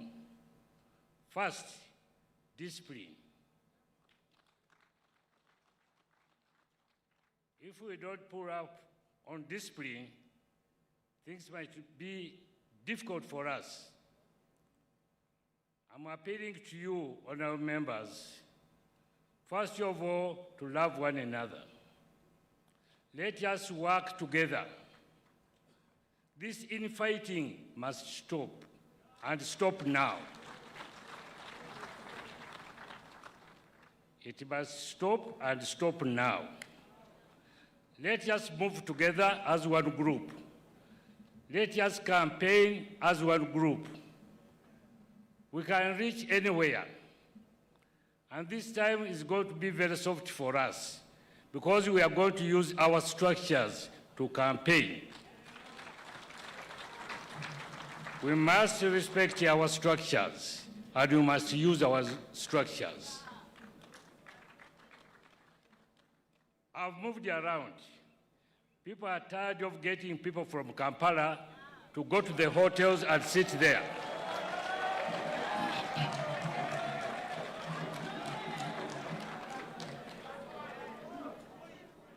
We are very firm on the ground, and you must use all the powers we have on the ground using our structures. If we do that, there will be no problem whatsoever. Your Excellency, sir, people have been waiting for quite a long time, and I don't want to waste time here because I'm not even supposed to give a speech today. It is a day for you, Your Excellency, to come and deliver the manifesto to us. I use this opportunity to invite him to come and deliver the manifesto. Your Excellency, sir. Hey! NRM oye! NRM Joe! Okay, Beping. Mutule wansi. Kaa chini. Her Excellency the Vice President, the Right Honorable Speaker of Parliament,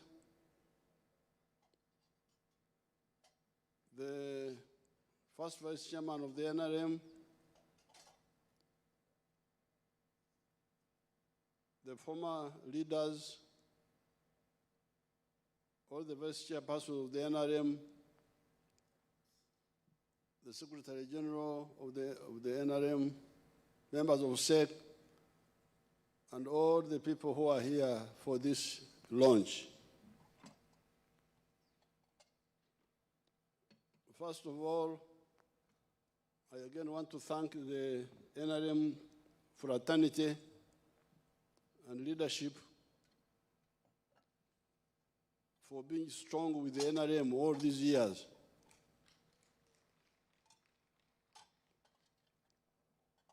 And secondly, I want to thank you for supporting my candidature. First of all, electing me chairman of the NRM again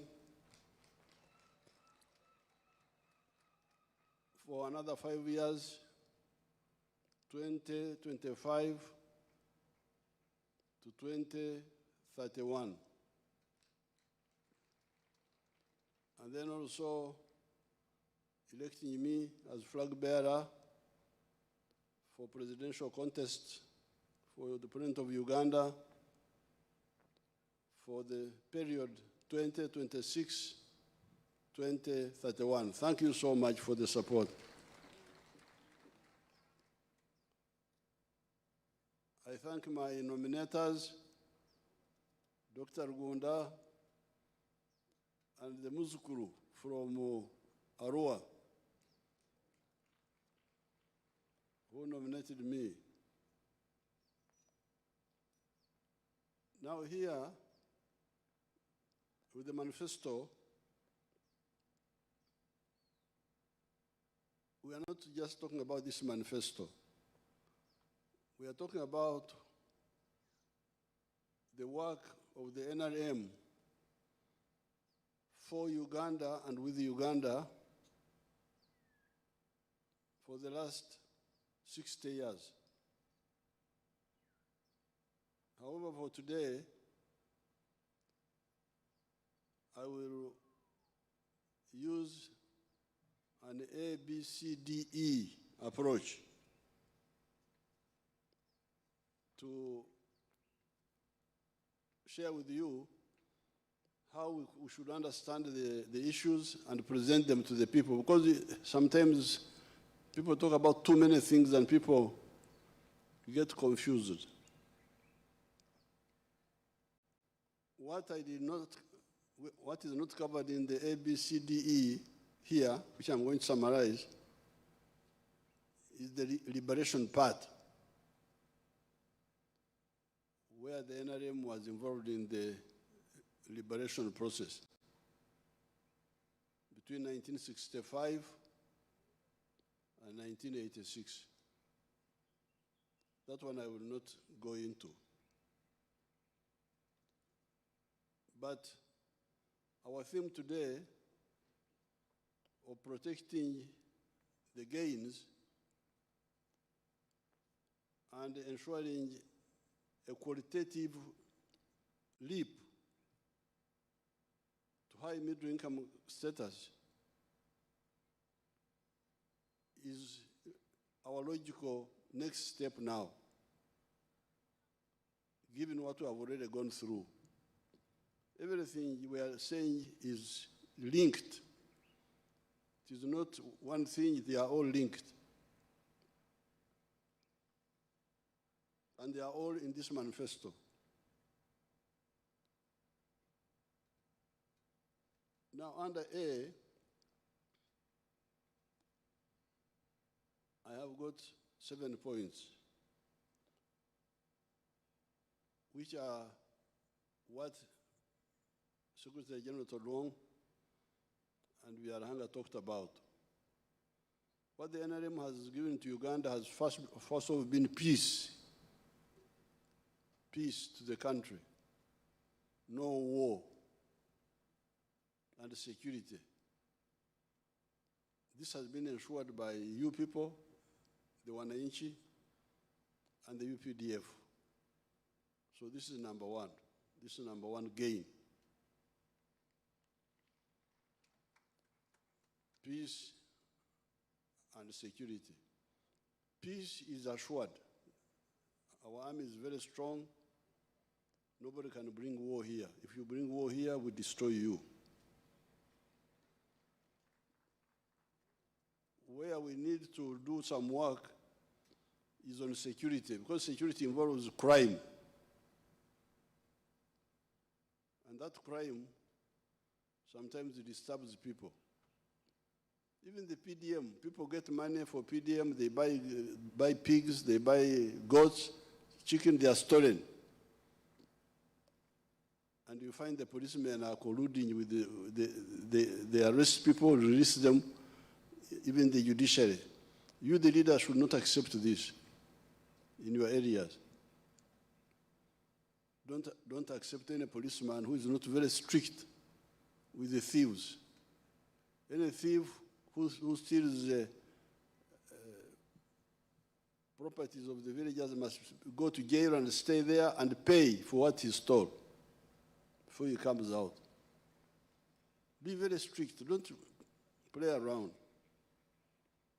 So that is number one, peace and security.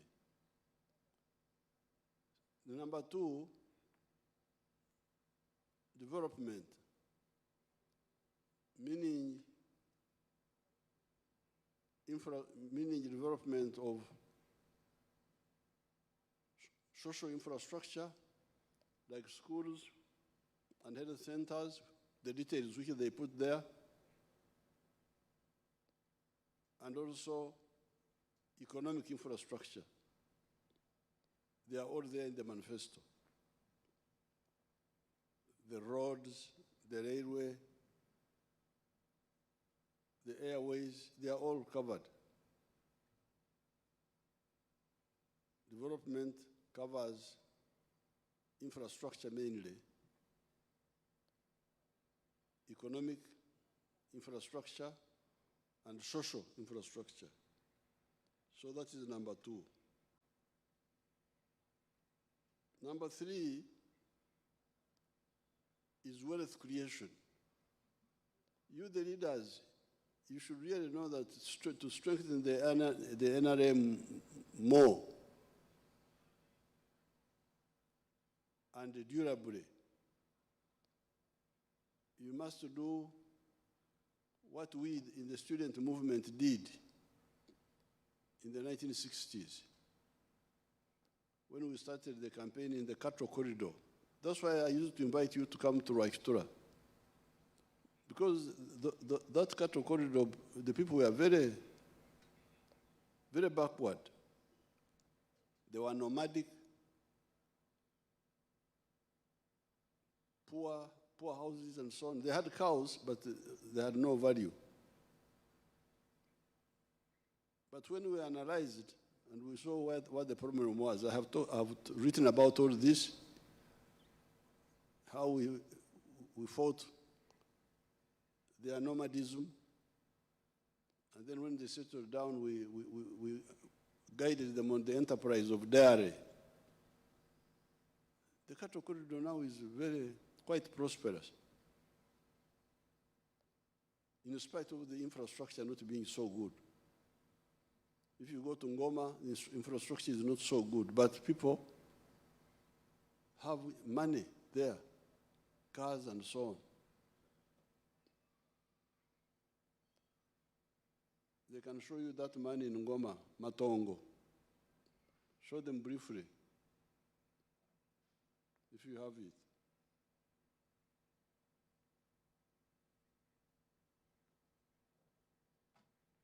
On the screen.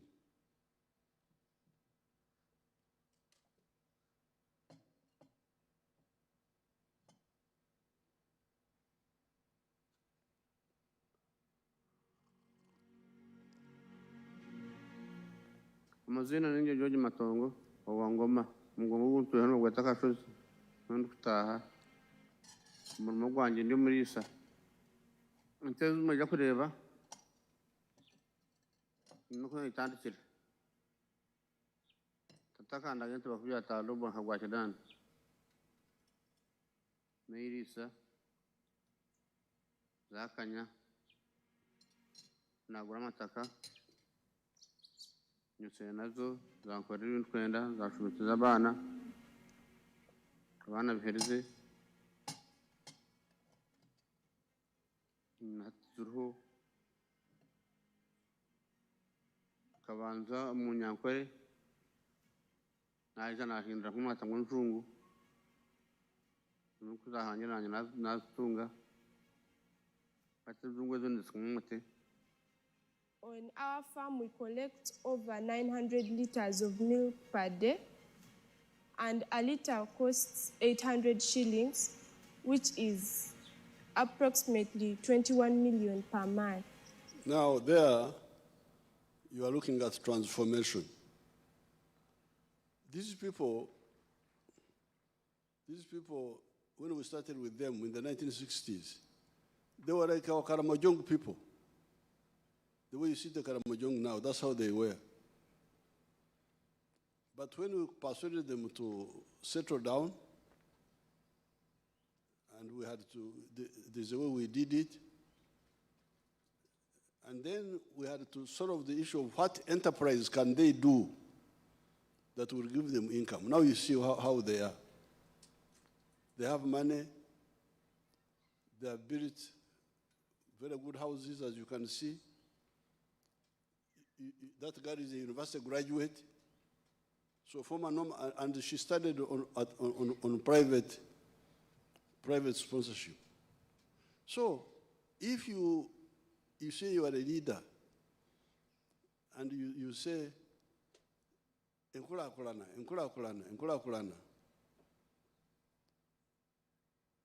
Don Globo, Apol,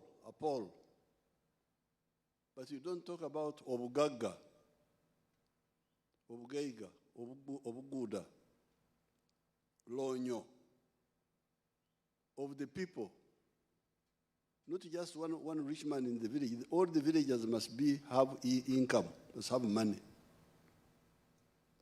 Let's be very clear about this. This is where even the political problems come from that. If people get out of poverty, I will show you Ijara. I like Ijara so much. Show them Ijara, the one of Serere.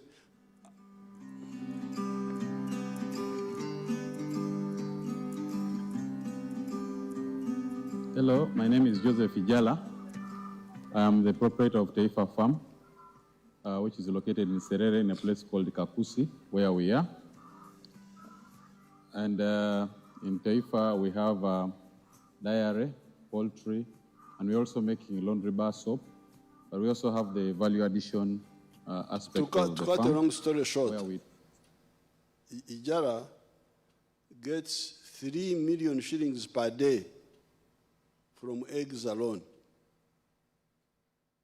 Then milk, you can see, has got a lot of modern cows, exotic cows. In a year, he gets more than 1 billion. Now, because he was a taxi driver, these who shout for taxis. That's what he was. But he had 2.5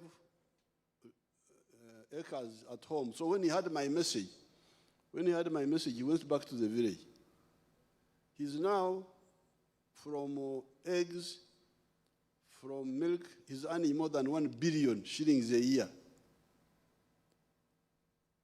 And when he removes costs, he remains with about 800 million net. Now you see the house he has built there.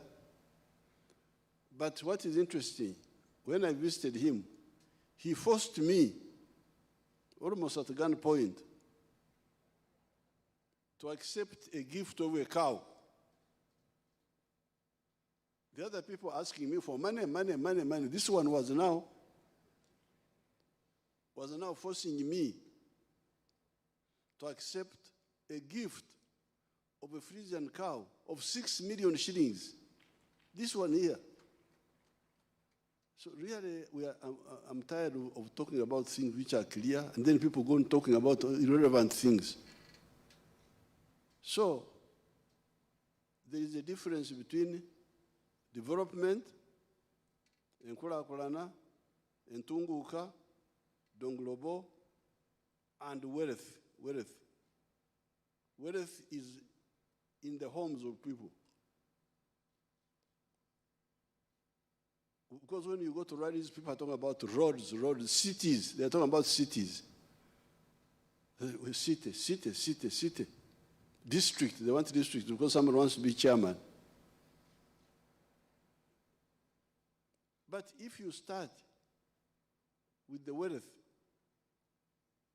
there's no way we can go wrong. That is number 3. Number 4, jobs. Where do jobs come from? Jobs come from wealth. Yes, there are a few public service jobs, but those are not enough for all the people of Uganda. The bigger number of jobs is from the private sector. And when people, but how does the private sector create jobs? You create wealth. The wealth is yours, your personal wealth. But in the process, you create jobs. You want me to show you Biamkama now? Okay, let's first see the jobs of the factories.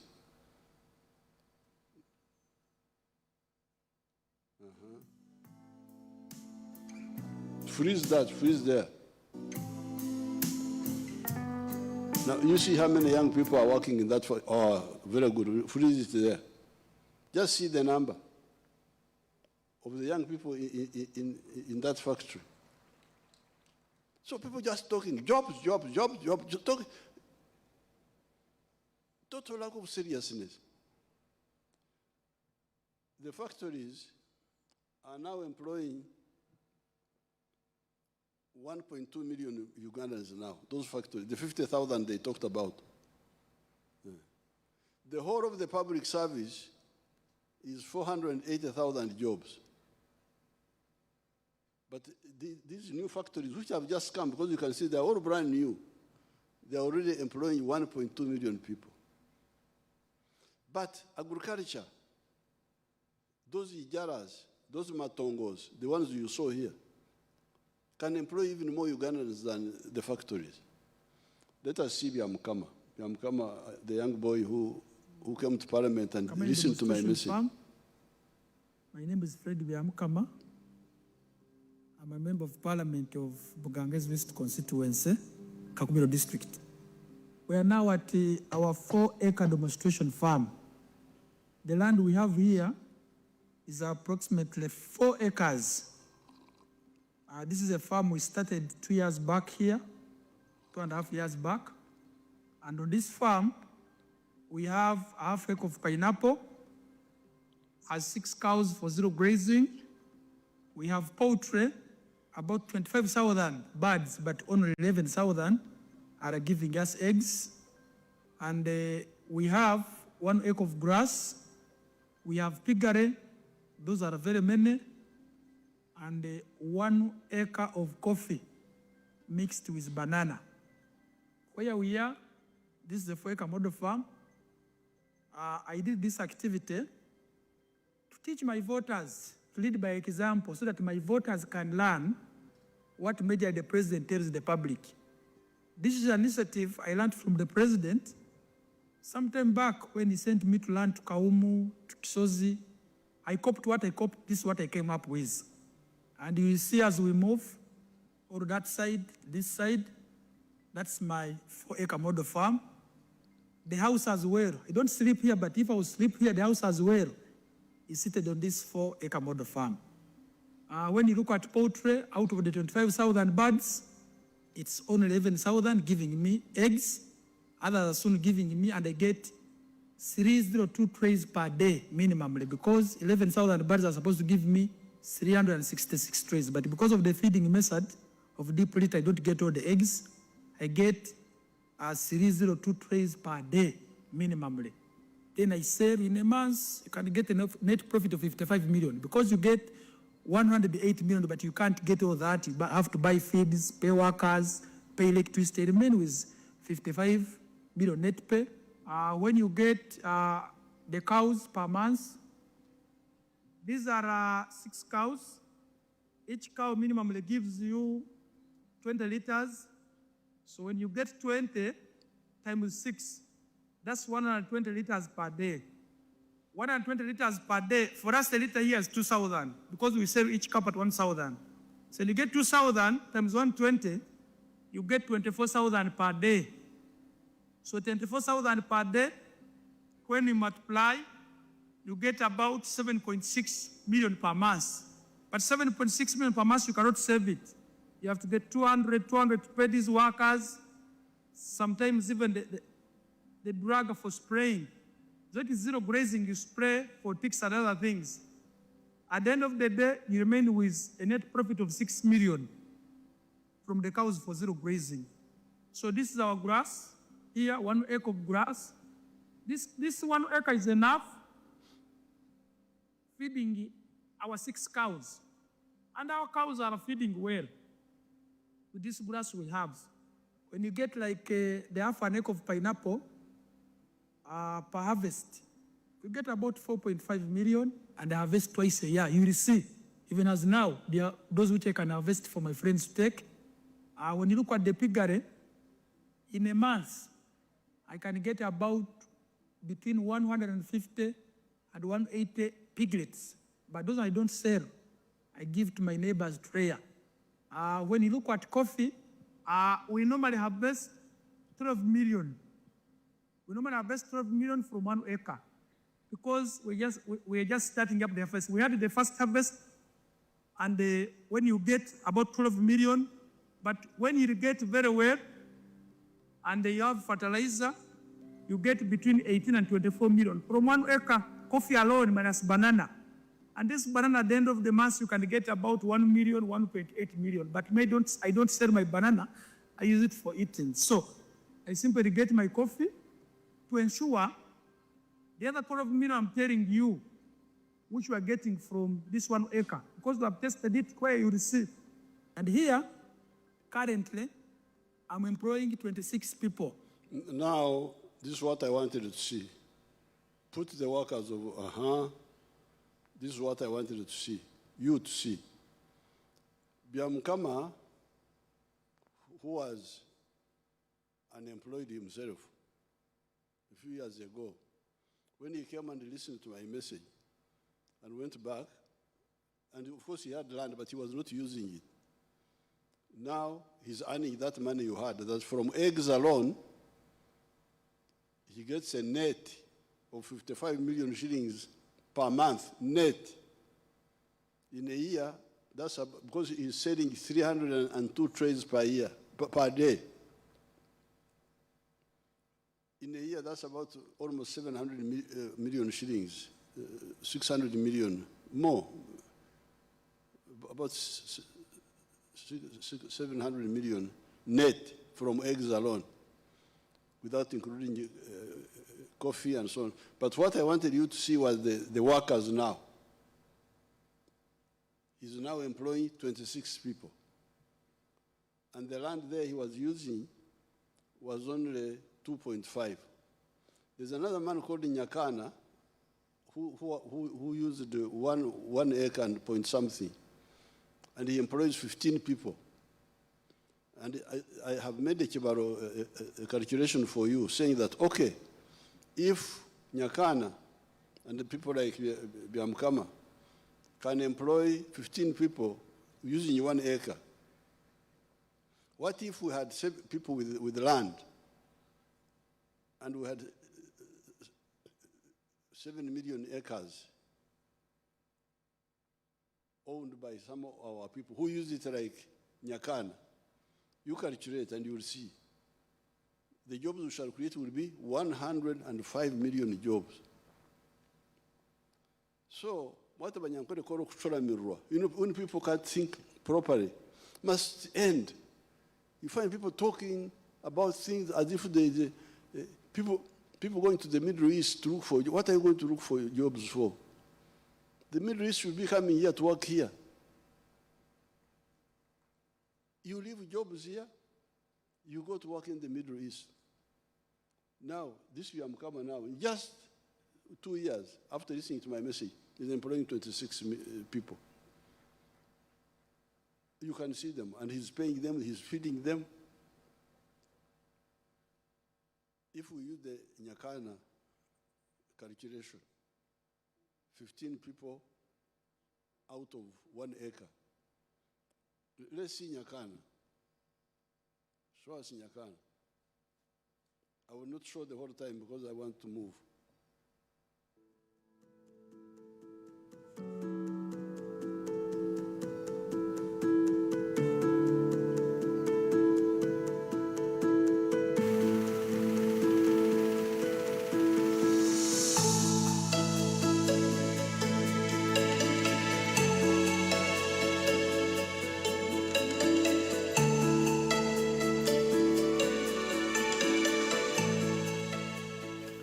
name is Nyakana Richard from Rwengaju. This village is called Rwengaju Village in Karabarole, Fort Portal City.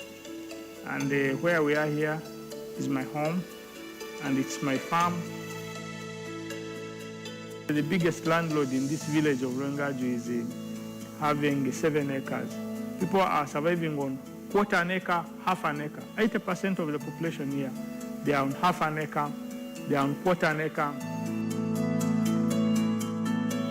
This farm and this home is seated on 1.25 acre. It is surveyed land. We don't have time to listen to the whole story, but for him, he's selling, I think, 120 trays of eggs per day, and he's using that 1 acre for eggs, those eggs, and for milk. Those cows of his give him about 120 liters, and he's employing 15 people. So my calculation, if you had people with 7 million, all of us, but with a total of 7 million acres, Uganda has got 40 million acres of arable land. But if we use only 7 million, we will create 105 million jobs. There will be so many jobs that all the refugees in the refugee camps will get out and work, and we'll have to get other Africans from neighboring countries to come and help us. So please, let's get out of sleep. It is wealth which creates jobs. The 4 words now: peace and security, development, wealth, and jobs. Then number 5, service delivery. Service delivery, meaning health care, security, crime prevention, education, transport, all those are services. And Todwong and Wiarang have talked about them. So you, the leaders, you need to be clear about all this. Now, number 6 is market. Because when you are explaining to the population, they need to know what we all need to do, what is needed to be done. Because political disagreement is caused by wrong assumptions and lack of information. If people don't know where jobs come from, then they blame the government. No, we have no jobs. And yet he himself can create jobs, he himself, the one who is blaming the government. The government should be blaming him. Why are you not creating jobs? Why are you just idling around? You have the capacity. Now, number 6 is market. This is what Todong was talking about. If we produce the way we are producing now, all these eggs, all the milk, all the what, who will buy all this? The internal market is there, but it's not enough. Now that leads us to East Africa. So therefore, in our politics, the whole population must be explained that, please, you people are telling you about tribes, Fengabaganda, Fengabanankole, we are Choris, we Abasoga, what? Please, that language is the language of enemies. When you hear anybody talking like that, you know he's an enemy of the people of Africa. Me, I am a cattle keeper. I've been keeping cows all my life.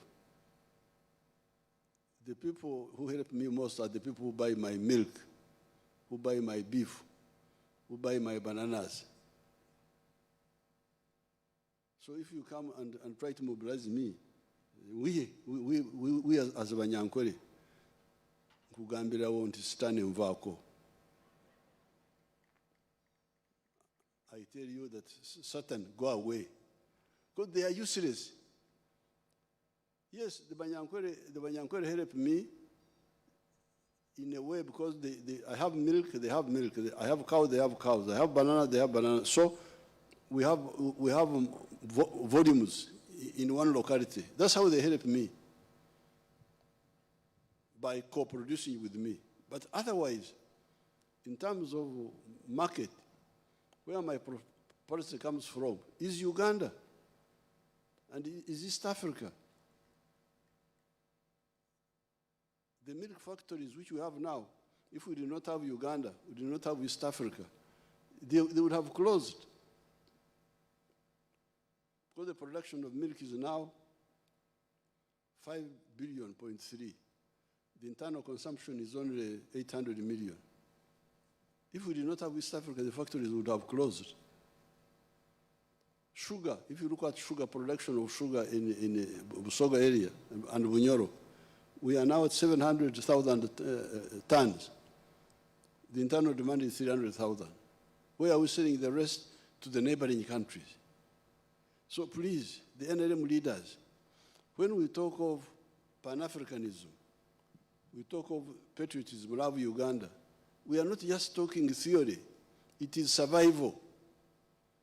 Anybody who does not agree with us on that is an enemy. You should know that he's an enemy or she's an enemy and must be exposed because he will endanger our future. And everybody, even a villager, should be told, they should know this. That's number 6. Under A, Nchariku A,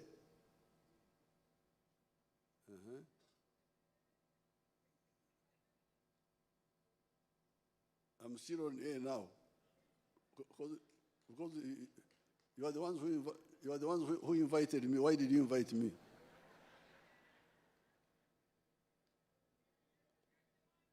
Now, finally, number 7, strategic security.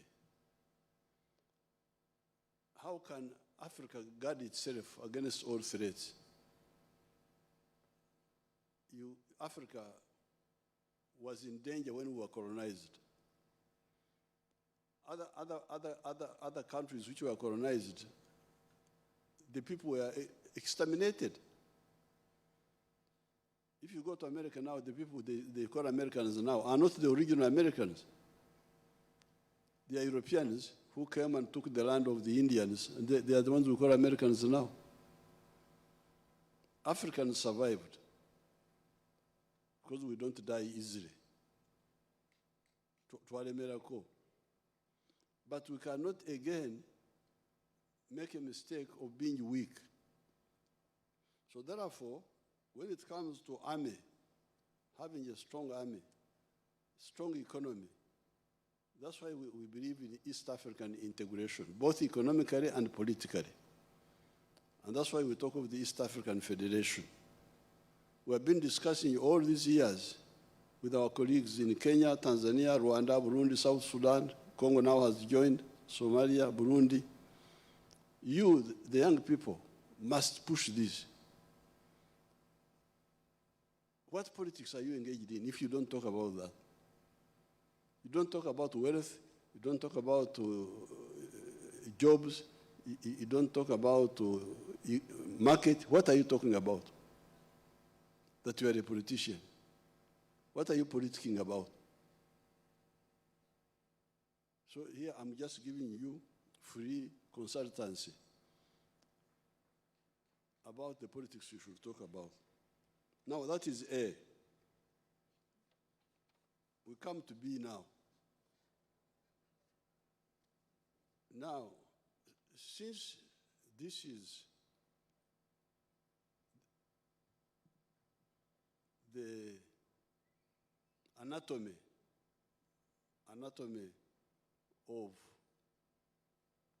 prosperity and strategic security, how far have we gone? In that manifesto and in my speech, you will see that we have gone through 5 phases. Phase number 1 was minimum economic recovery. When we found you didn't have sugar, you didn't have soap, the whole economy had collapsed. And we brought back those products. Okujao, Ebola, shortages, when we did with the shortages. There is a story there, I don't have time to go into it. Secondly, we expanded the production. More coffee, more tea, more bananas, more this, more that, more sugar cane. Thirdly, diversification. We diversify many products.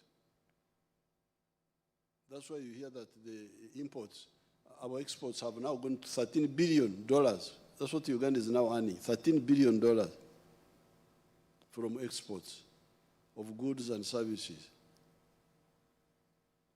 So we diversified. We are exporting, you had them to don't telling you what we are exporting. Other than raw materials, we are also exporting industrial products. Then value addition. That is phase 4. And finally, the knowledge economy. The other day, I launched the Chira motors. You show them the Chira motors.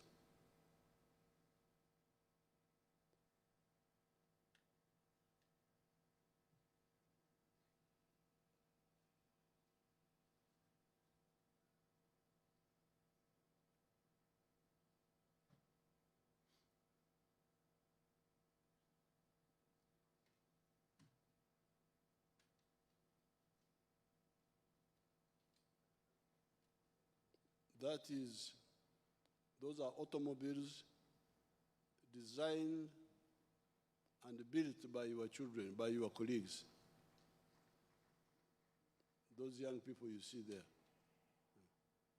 Let me see whether when I took a picture with them recently. Now, we are developing all this. The pictures of my scientists, where are they? I took a picture with them. Now, what is doing all this? First of all, they are the farmers, you saw them. Then the manufacturers, you saw them. The factories which are owned by Ugandans and non-Ugandans. Now, the knowledge economy is being driven by our children, our grandchildren. I took a picture with them there, but funded by the government. On that Chira effort, we have spent $120 million. But we need another $143 million to fully complete it, so that we produce 10,000 vehicles per year, 10,000 buses. Now we're discussing today in the cabinet, and we're saying once a product is already put forward, why don't the public of Uganda come and buy shares in that factory, so that they also own it, but also contribute to the capital. Because now all the capital is coming from the government. But I want to use this occasion to invite the private sector. There is one good boy called Magora. Show us Magora's things. Our people have discovered medicines we are going to save the world from so many problems. I've discovered medicine for cancer. Those are the scientists.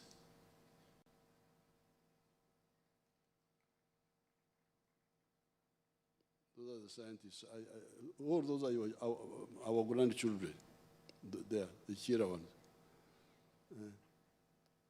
Let's see Magora's efforts, if you have them. Our people have found medicine, apart from the automobiles, the computers, the what, the electric vehicles. Your people have discovered medicine for cancer, for diabetes, that malaria you're talking about, all these other magonjwa yote. But what I want, the appeal now I make, once the government has funded the research, because we fund our scientists, they do the research and the development of the product. When it comes to commercialization, you Ugandans come and buy shares.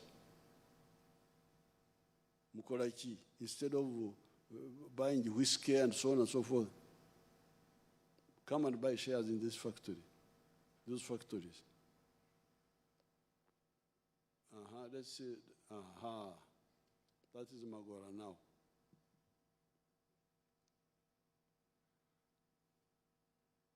Now, a Kenyan bank called Equity wanted to come and take over the factory. We said no. Because once they bring it, they have the money, they can bring it. But once they bring it, they can shift the factory to Kenya. And we don't want our innovation to go away. So that's why it must be the science, the government, supporting our scientists, and then you people coming in with capital, and you co-own. So I'm inviting you now. Now that is the knowledge economy. So when you hear us saying that Uganda's economy is going to be 500 billion in the next few years, instead of the present 66 billion, it is because of what I have told you here. The value addition, the diversification, now the knowledge economy. This knowledge economy, the economy based on science. Now, C now, ABC. C, in this Kisanja, this coming term, there are a number of mass issues that affect the masses, which you, the leaders, must deal with. Number one, poverty and jobs. You must get rid of poverty in these villages through PDM. And it's very easy. Let's look at our young girls. Show them Rashida of Butambara.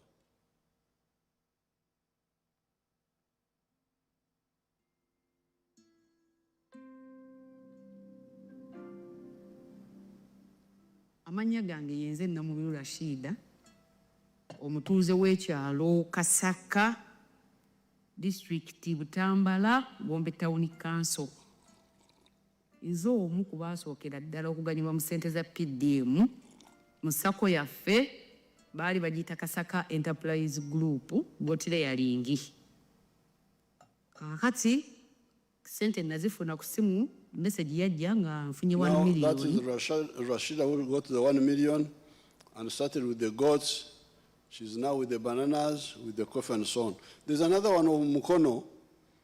I've forgotten her name, the Mukono one.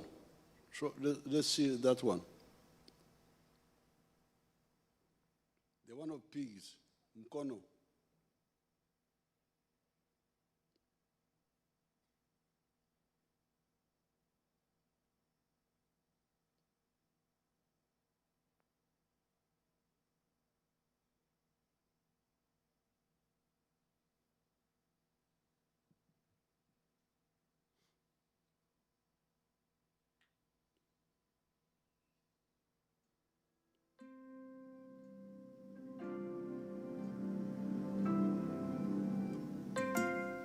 Amanya gange nze nampa Harriet nambeera Mangaliba district eya Mukono.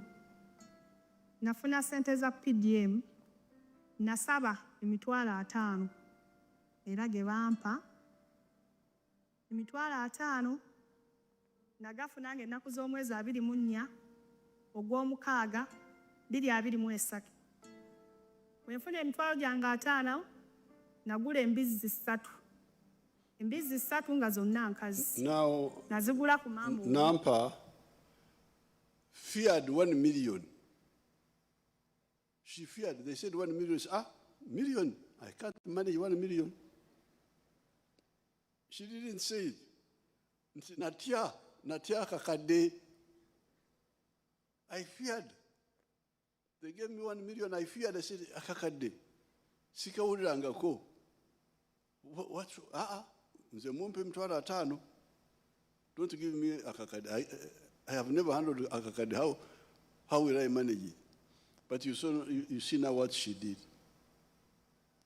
So you people, let me see, I will show you two others. Appeal of Lira. And Tumsime of Rubirizi. That will be, because I'm a film shower.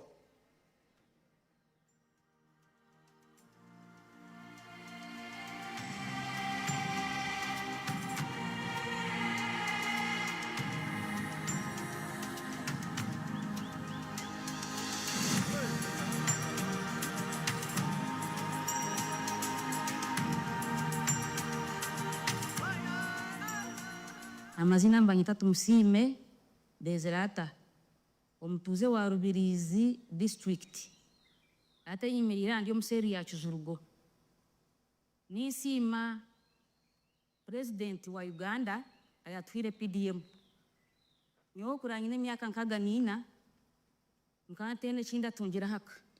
Now you hear that she's 64 years old. She had never owned anything in her life. These are the people you have in your republic. Republic of poor people. Somebody 64 years, she has never owned anything in her life. That's what she was saying. Let's see appeal.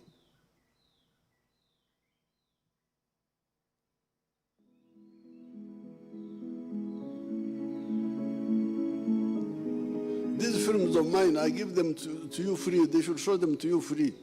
I think I'm going to make cassettes of films and maybe sell them to you people.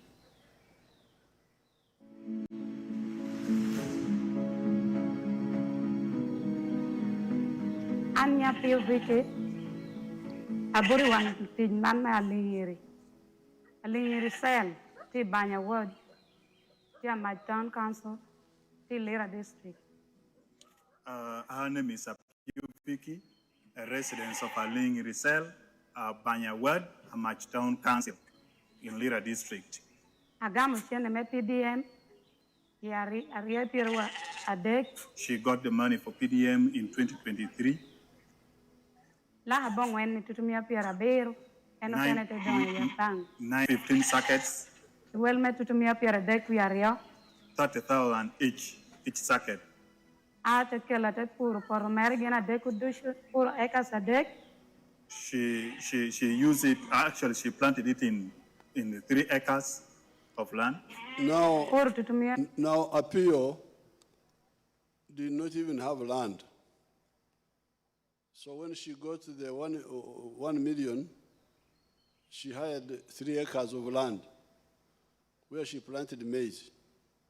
Then she harvested maize, sold it, and bought those sheep you saw there.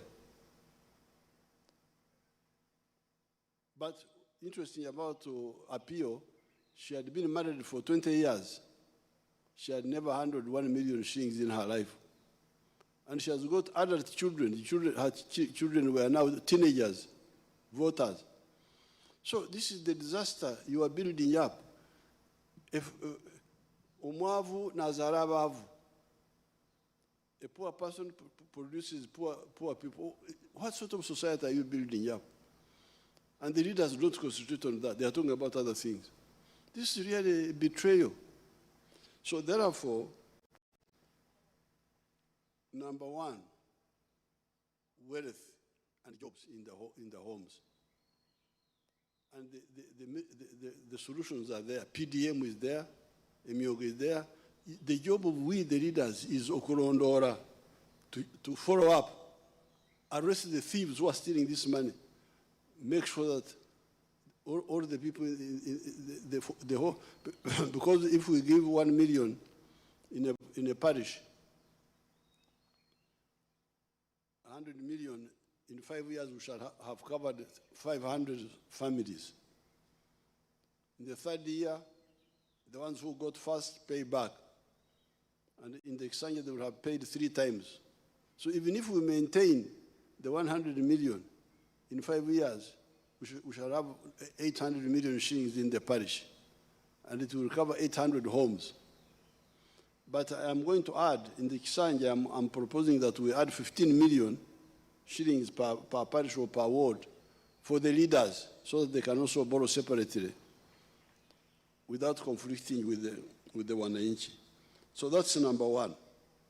Please, let's not have poor people in the villages. Let's use government programs to get people out of poverty. They can get out of poverty. Because I saw it in the cattle corridor. I saw it myself. We did it. Now the second one, under C, is health, theft of drugs. The other part of health is working very well, the immunization is doing very well, but the theft of drugs. Number 3, crime, police and judiciary, corruption. Number 4, free education. Biarhanga talked about it. We must ensure that the children now, in order to see the catastrophe, where the children are giving testimony.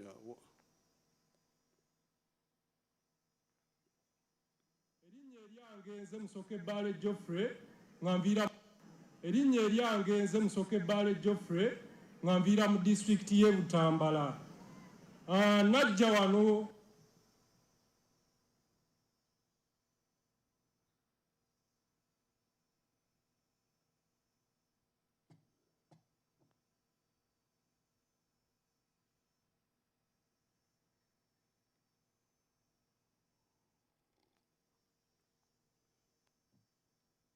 nze Musoke Bale Geoffrey nganviira mu disitulikiti y'e Butambala.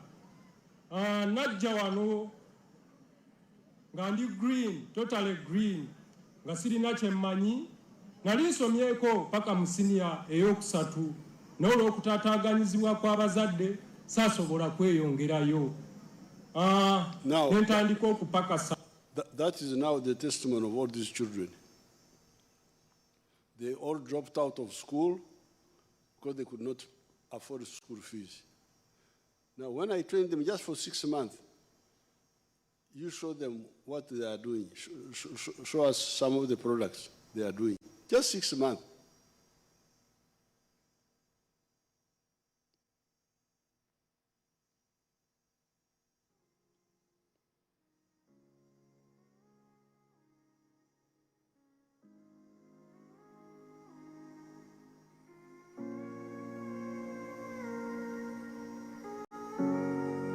All those are products of your people who had become hopeless. But 6 months. Now, I started these skilling hubs in my normal guerrilla way. Because when I try to advise people, they refuse, I go to the bush. That's what I did. The skilling hubs are my bush. Because I've been trying to persuade the powers in Uganda to give free education to our children. They have been refusing. Head teachers, I don't know who, PTA. Now I said, okay, if you have refused, let me, where I have some authority, where I don't have to beg and negotiate, let me start these skilling hubs. I started them. They are free education. The children come, they don't pay anything. They study 6 months, you see what they are doing. And yet what I'm doing is more expensive than what you people should be doing. Because these hubs are zonal. You find one hub in Ankole, one hub in Teso. So the children must be in boarding. I have to keep them in boarding, feed them, and so on. While the UPE, USE are supposed to be day schools, where they study and go back home so that you don't have the costs of sleeping and eating and all that. So please, the issue of education is free education.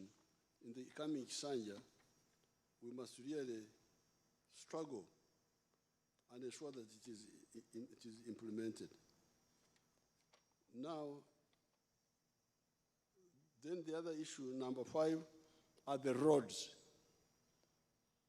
The roads, some of the roads are good, but some are in a bad situation. The tarmac roads, there was some under-budgeting which crept in and bad planning. Some of the tarmac roads have not been repaired in time, like the one of Museveni Fort Portal, Museveni Mtiana, even the one of Bundubujo, even the one of, we have identified those roads, we are now going to work on them. But the problem was bad planning in the Ministry of Works, but also bad budgeting. The pressures you bring must have a new district. Now. We must have a city status. Now, what is the point of having Fort Portal city, but the road to the city is in a bad situation? What planning is that? Even my people in Kabale now have been putting pressure on having Kabale city. But we have the road from Muhanga, Rwamchuchu, Kisizi, Kepsoni, Rubari, not worked on. Why can't we agree? Because a good road covers everybody. It covers the farmer, covers the political people, covers the students. The city may benefit some people, or a new district, some chairman and so on. So this is where we need to harmonize on the prioritization of plans. There could also be some corruption, which we are studying, especially for the Maram roads. I don't see why the Maram roads are not done. So that is another area we must ensure that there's no compromise now. The roads, tarmac roads must be maintained on time. Whatever, any sacrifice we need to do must be done. So the road, because they affect everybody. The Maram road is the same, must be maintained all the time in good motorable condition. That is number 5. Water for drinking. I'm glad that Biarhanga was talking about that one. That's number 6. Land grabbing. I'm glad somebody talked about it. I heard somebody talking about it. Land grabbing. We're also going to fight that. That is now C. Now D is irrigation. Biarhanga touched a bit on it. We have got our scientist, Dr. Muranga. She has got, I gave her land in Bushenyi, government land, and she has got a wonderful facility there. Let's see what she's doing there.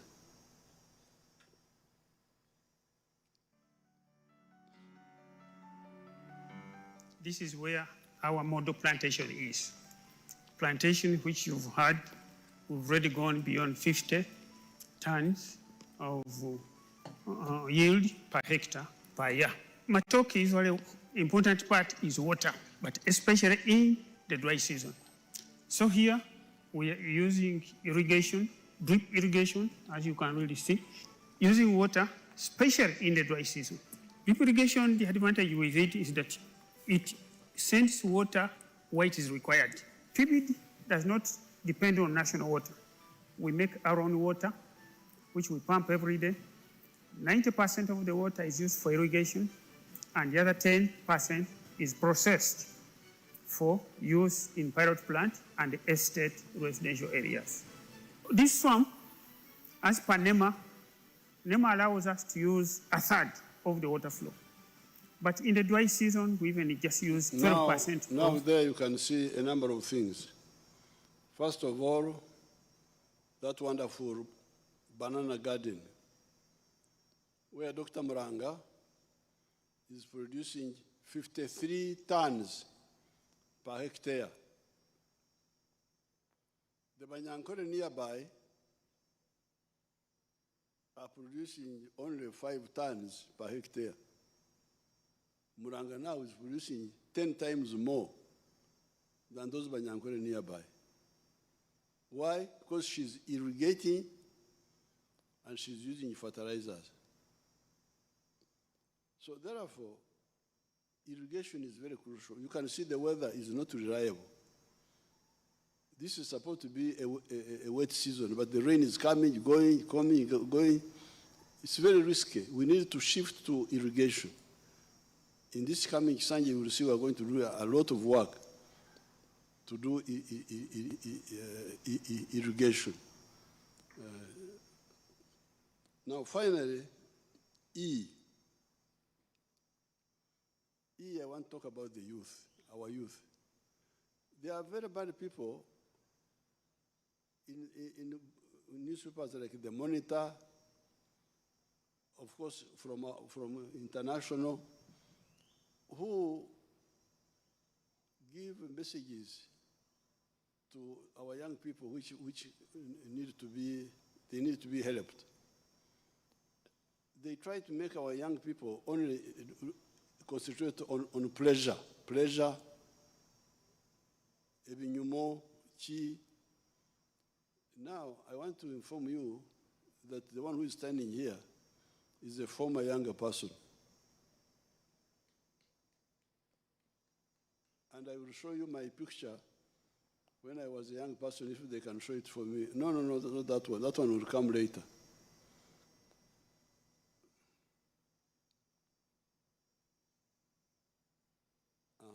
That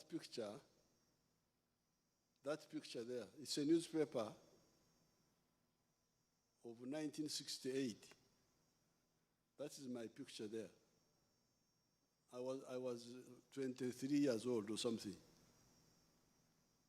So if you are looking for a young person, there's one there. So people don't say, young person. Yes, you are talking to a former younger person. This was now 1968. And we had come back from Mozambique. We had gone as a student delegation to Mozambique to support the Mozambican struggle against colonialism. See, we were young. And we liked, once in a while, we would go to Ebinyumo to dance, to so on and so forth. Because, you know, I'm also a rapper. The other day I was rapping. But at the same time, we had to struggle for our people. Because that time, the whole of Mozambique was under colonial rule. The whole of Angola was under colonial rule. Zimbabwe, South Africa itself, Namibia.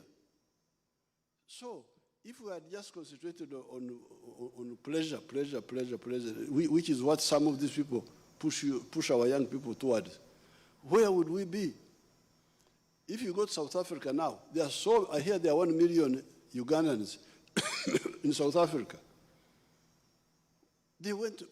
When did they go to South Africa? After we, the young devotees, had liberated it with Mandela. That's when they go there to enjoy and plan bad things from South Africa. These opposition groups. They don't struggle, they just want to go and enjoy, but also spoil. So therefore, the young people, please, young is biology, but you need ideology. We are young here. And we were together with Mwalimu who was older than us. Mwalimu was like in his almost 50s that time. We were with Mandela. Young, but working with elders who had the same ideas as ours. There were other young people, even in the university. The same university, we had young people who had different ideas. For instance, I remember we had some little clash with my brother Ogora the judge. He was on the other side. He was always, they had organized something which we didn't agree with. We had to have a showdown. So, you are young, but where do you stand ideologically for Africa? Because we are saying, number one, love Uganda. Other people say, no, don't love Uganda, love your tribe. Where do you stand? You young man, young woman. We are saying, love Africa, because you need it. What do you say yourself? Are we right? Are we wrong? I'm young. You are young. Where would you be if you don't have a country? And so on. Now, but I'm also lucky because I have all the generations.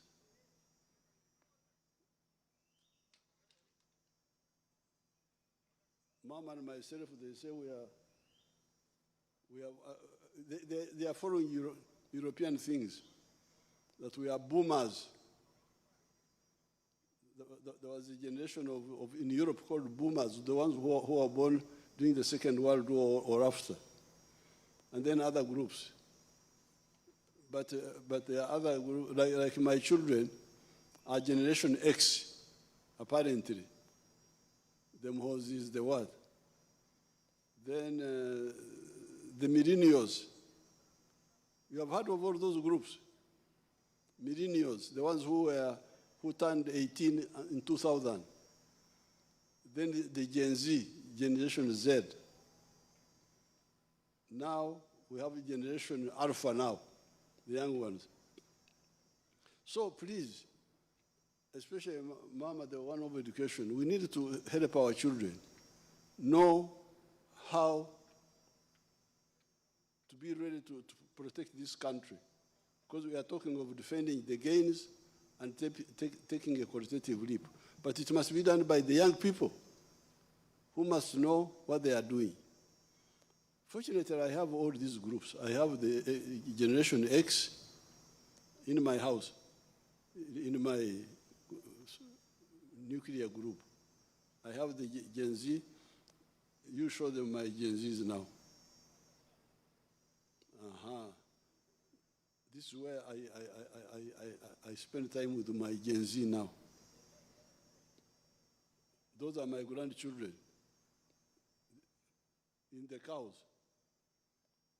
Why should I have a Gen Z who doesn't know about cows?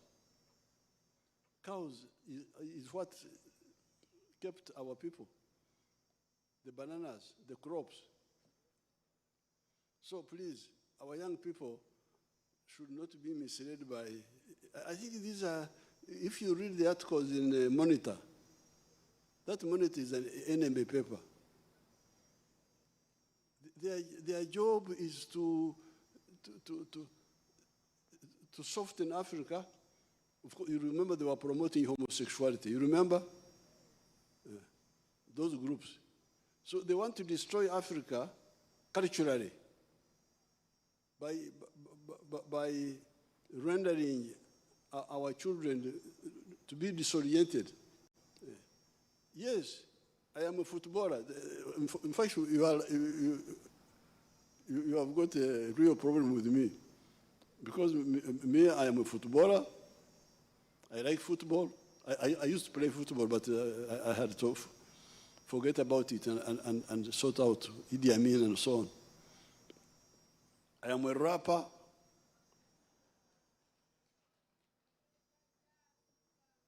If you want me to swing you in walls, dance, swing you around and toss you around, I can toss you. But I am also a worker. We must have young people who work, who create wealth. Yes, they can have pleasure, but pleasure must be with or after work. So with these few words, it's now my pleasure to do what? I launched the manifesto now.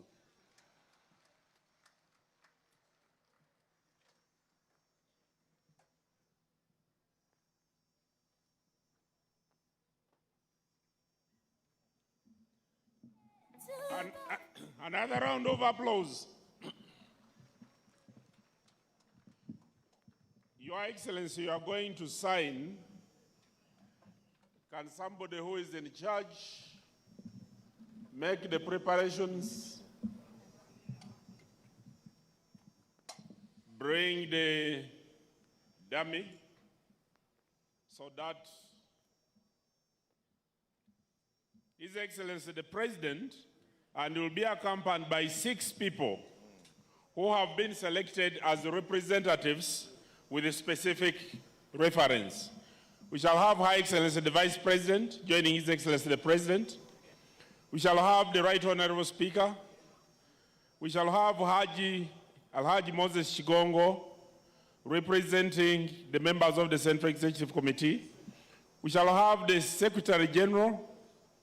We shall have the Prime Minister and Moses Biaruhanga representing the committee. Can you please move Secretary General lead the team? Your Excellency, the Vice President, those 6 people will represent all of us who are here, so that and all the generations are represented in the team that has been selected. There is also going to be a photo opportunity after this, and it's going to be by the members of SEC, members of the Central Executive Committee. They are going to join His Excellency the President after the signing for the photo opportunity. Ndele Troop, you know what you are supposed to do at this time.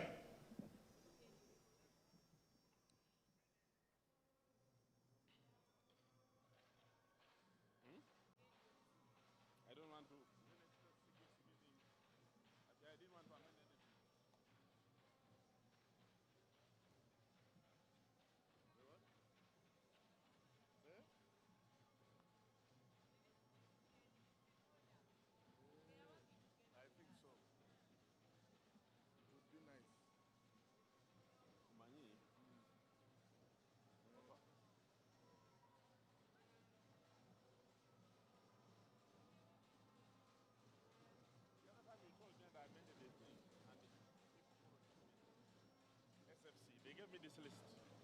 They brought it. Maybe the members said after.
And Pepe Pool.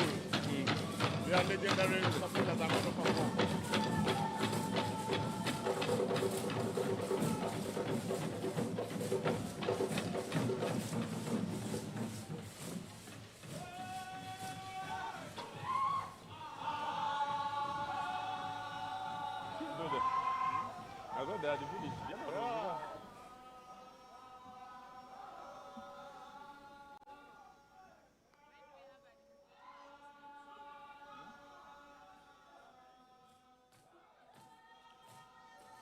Can we have the members of the Central Executive Committee joining His Excellency the President for the photo opportunity?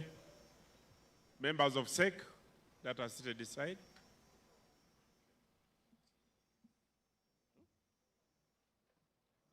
And they'll be joined by the Secretary General of PLU.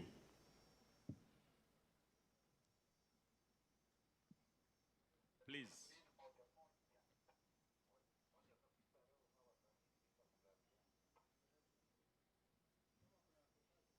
The members of the Manifesto Committee, are they here? The members of the Manifesto Committee, that's going to be the last photo opportunity.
Tahunga kabashara Bojamwe Kumrasinga Tindubatora Tahunga kabashara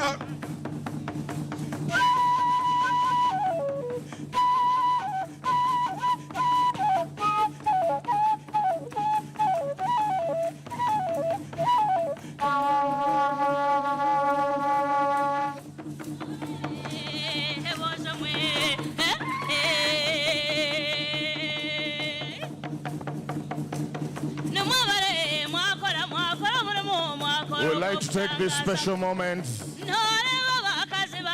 thank the members of SEC and also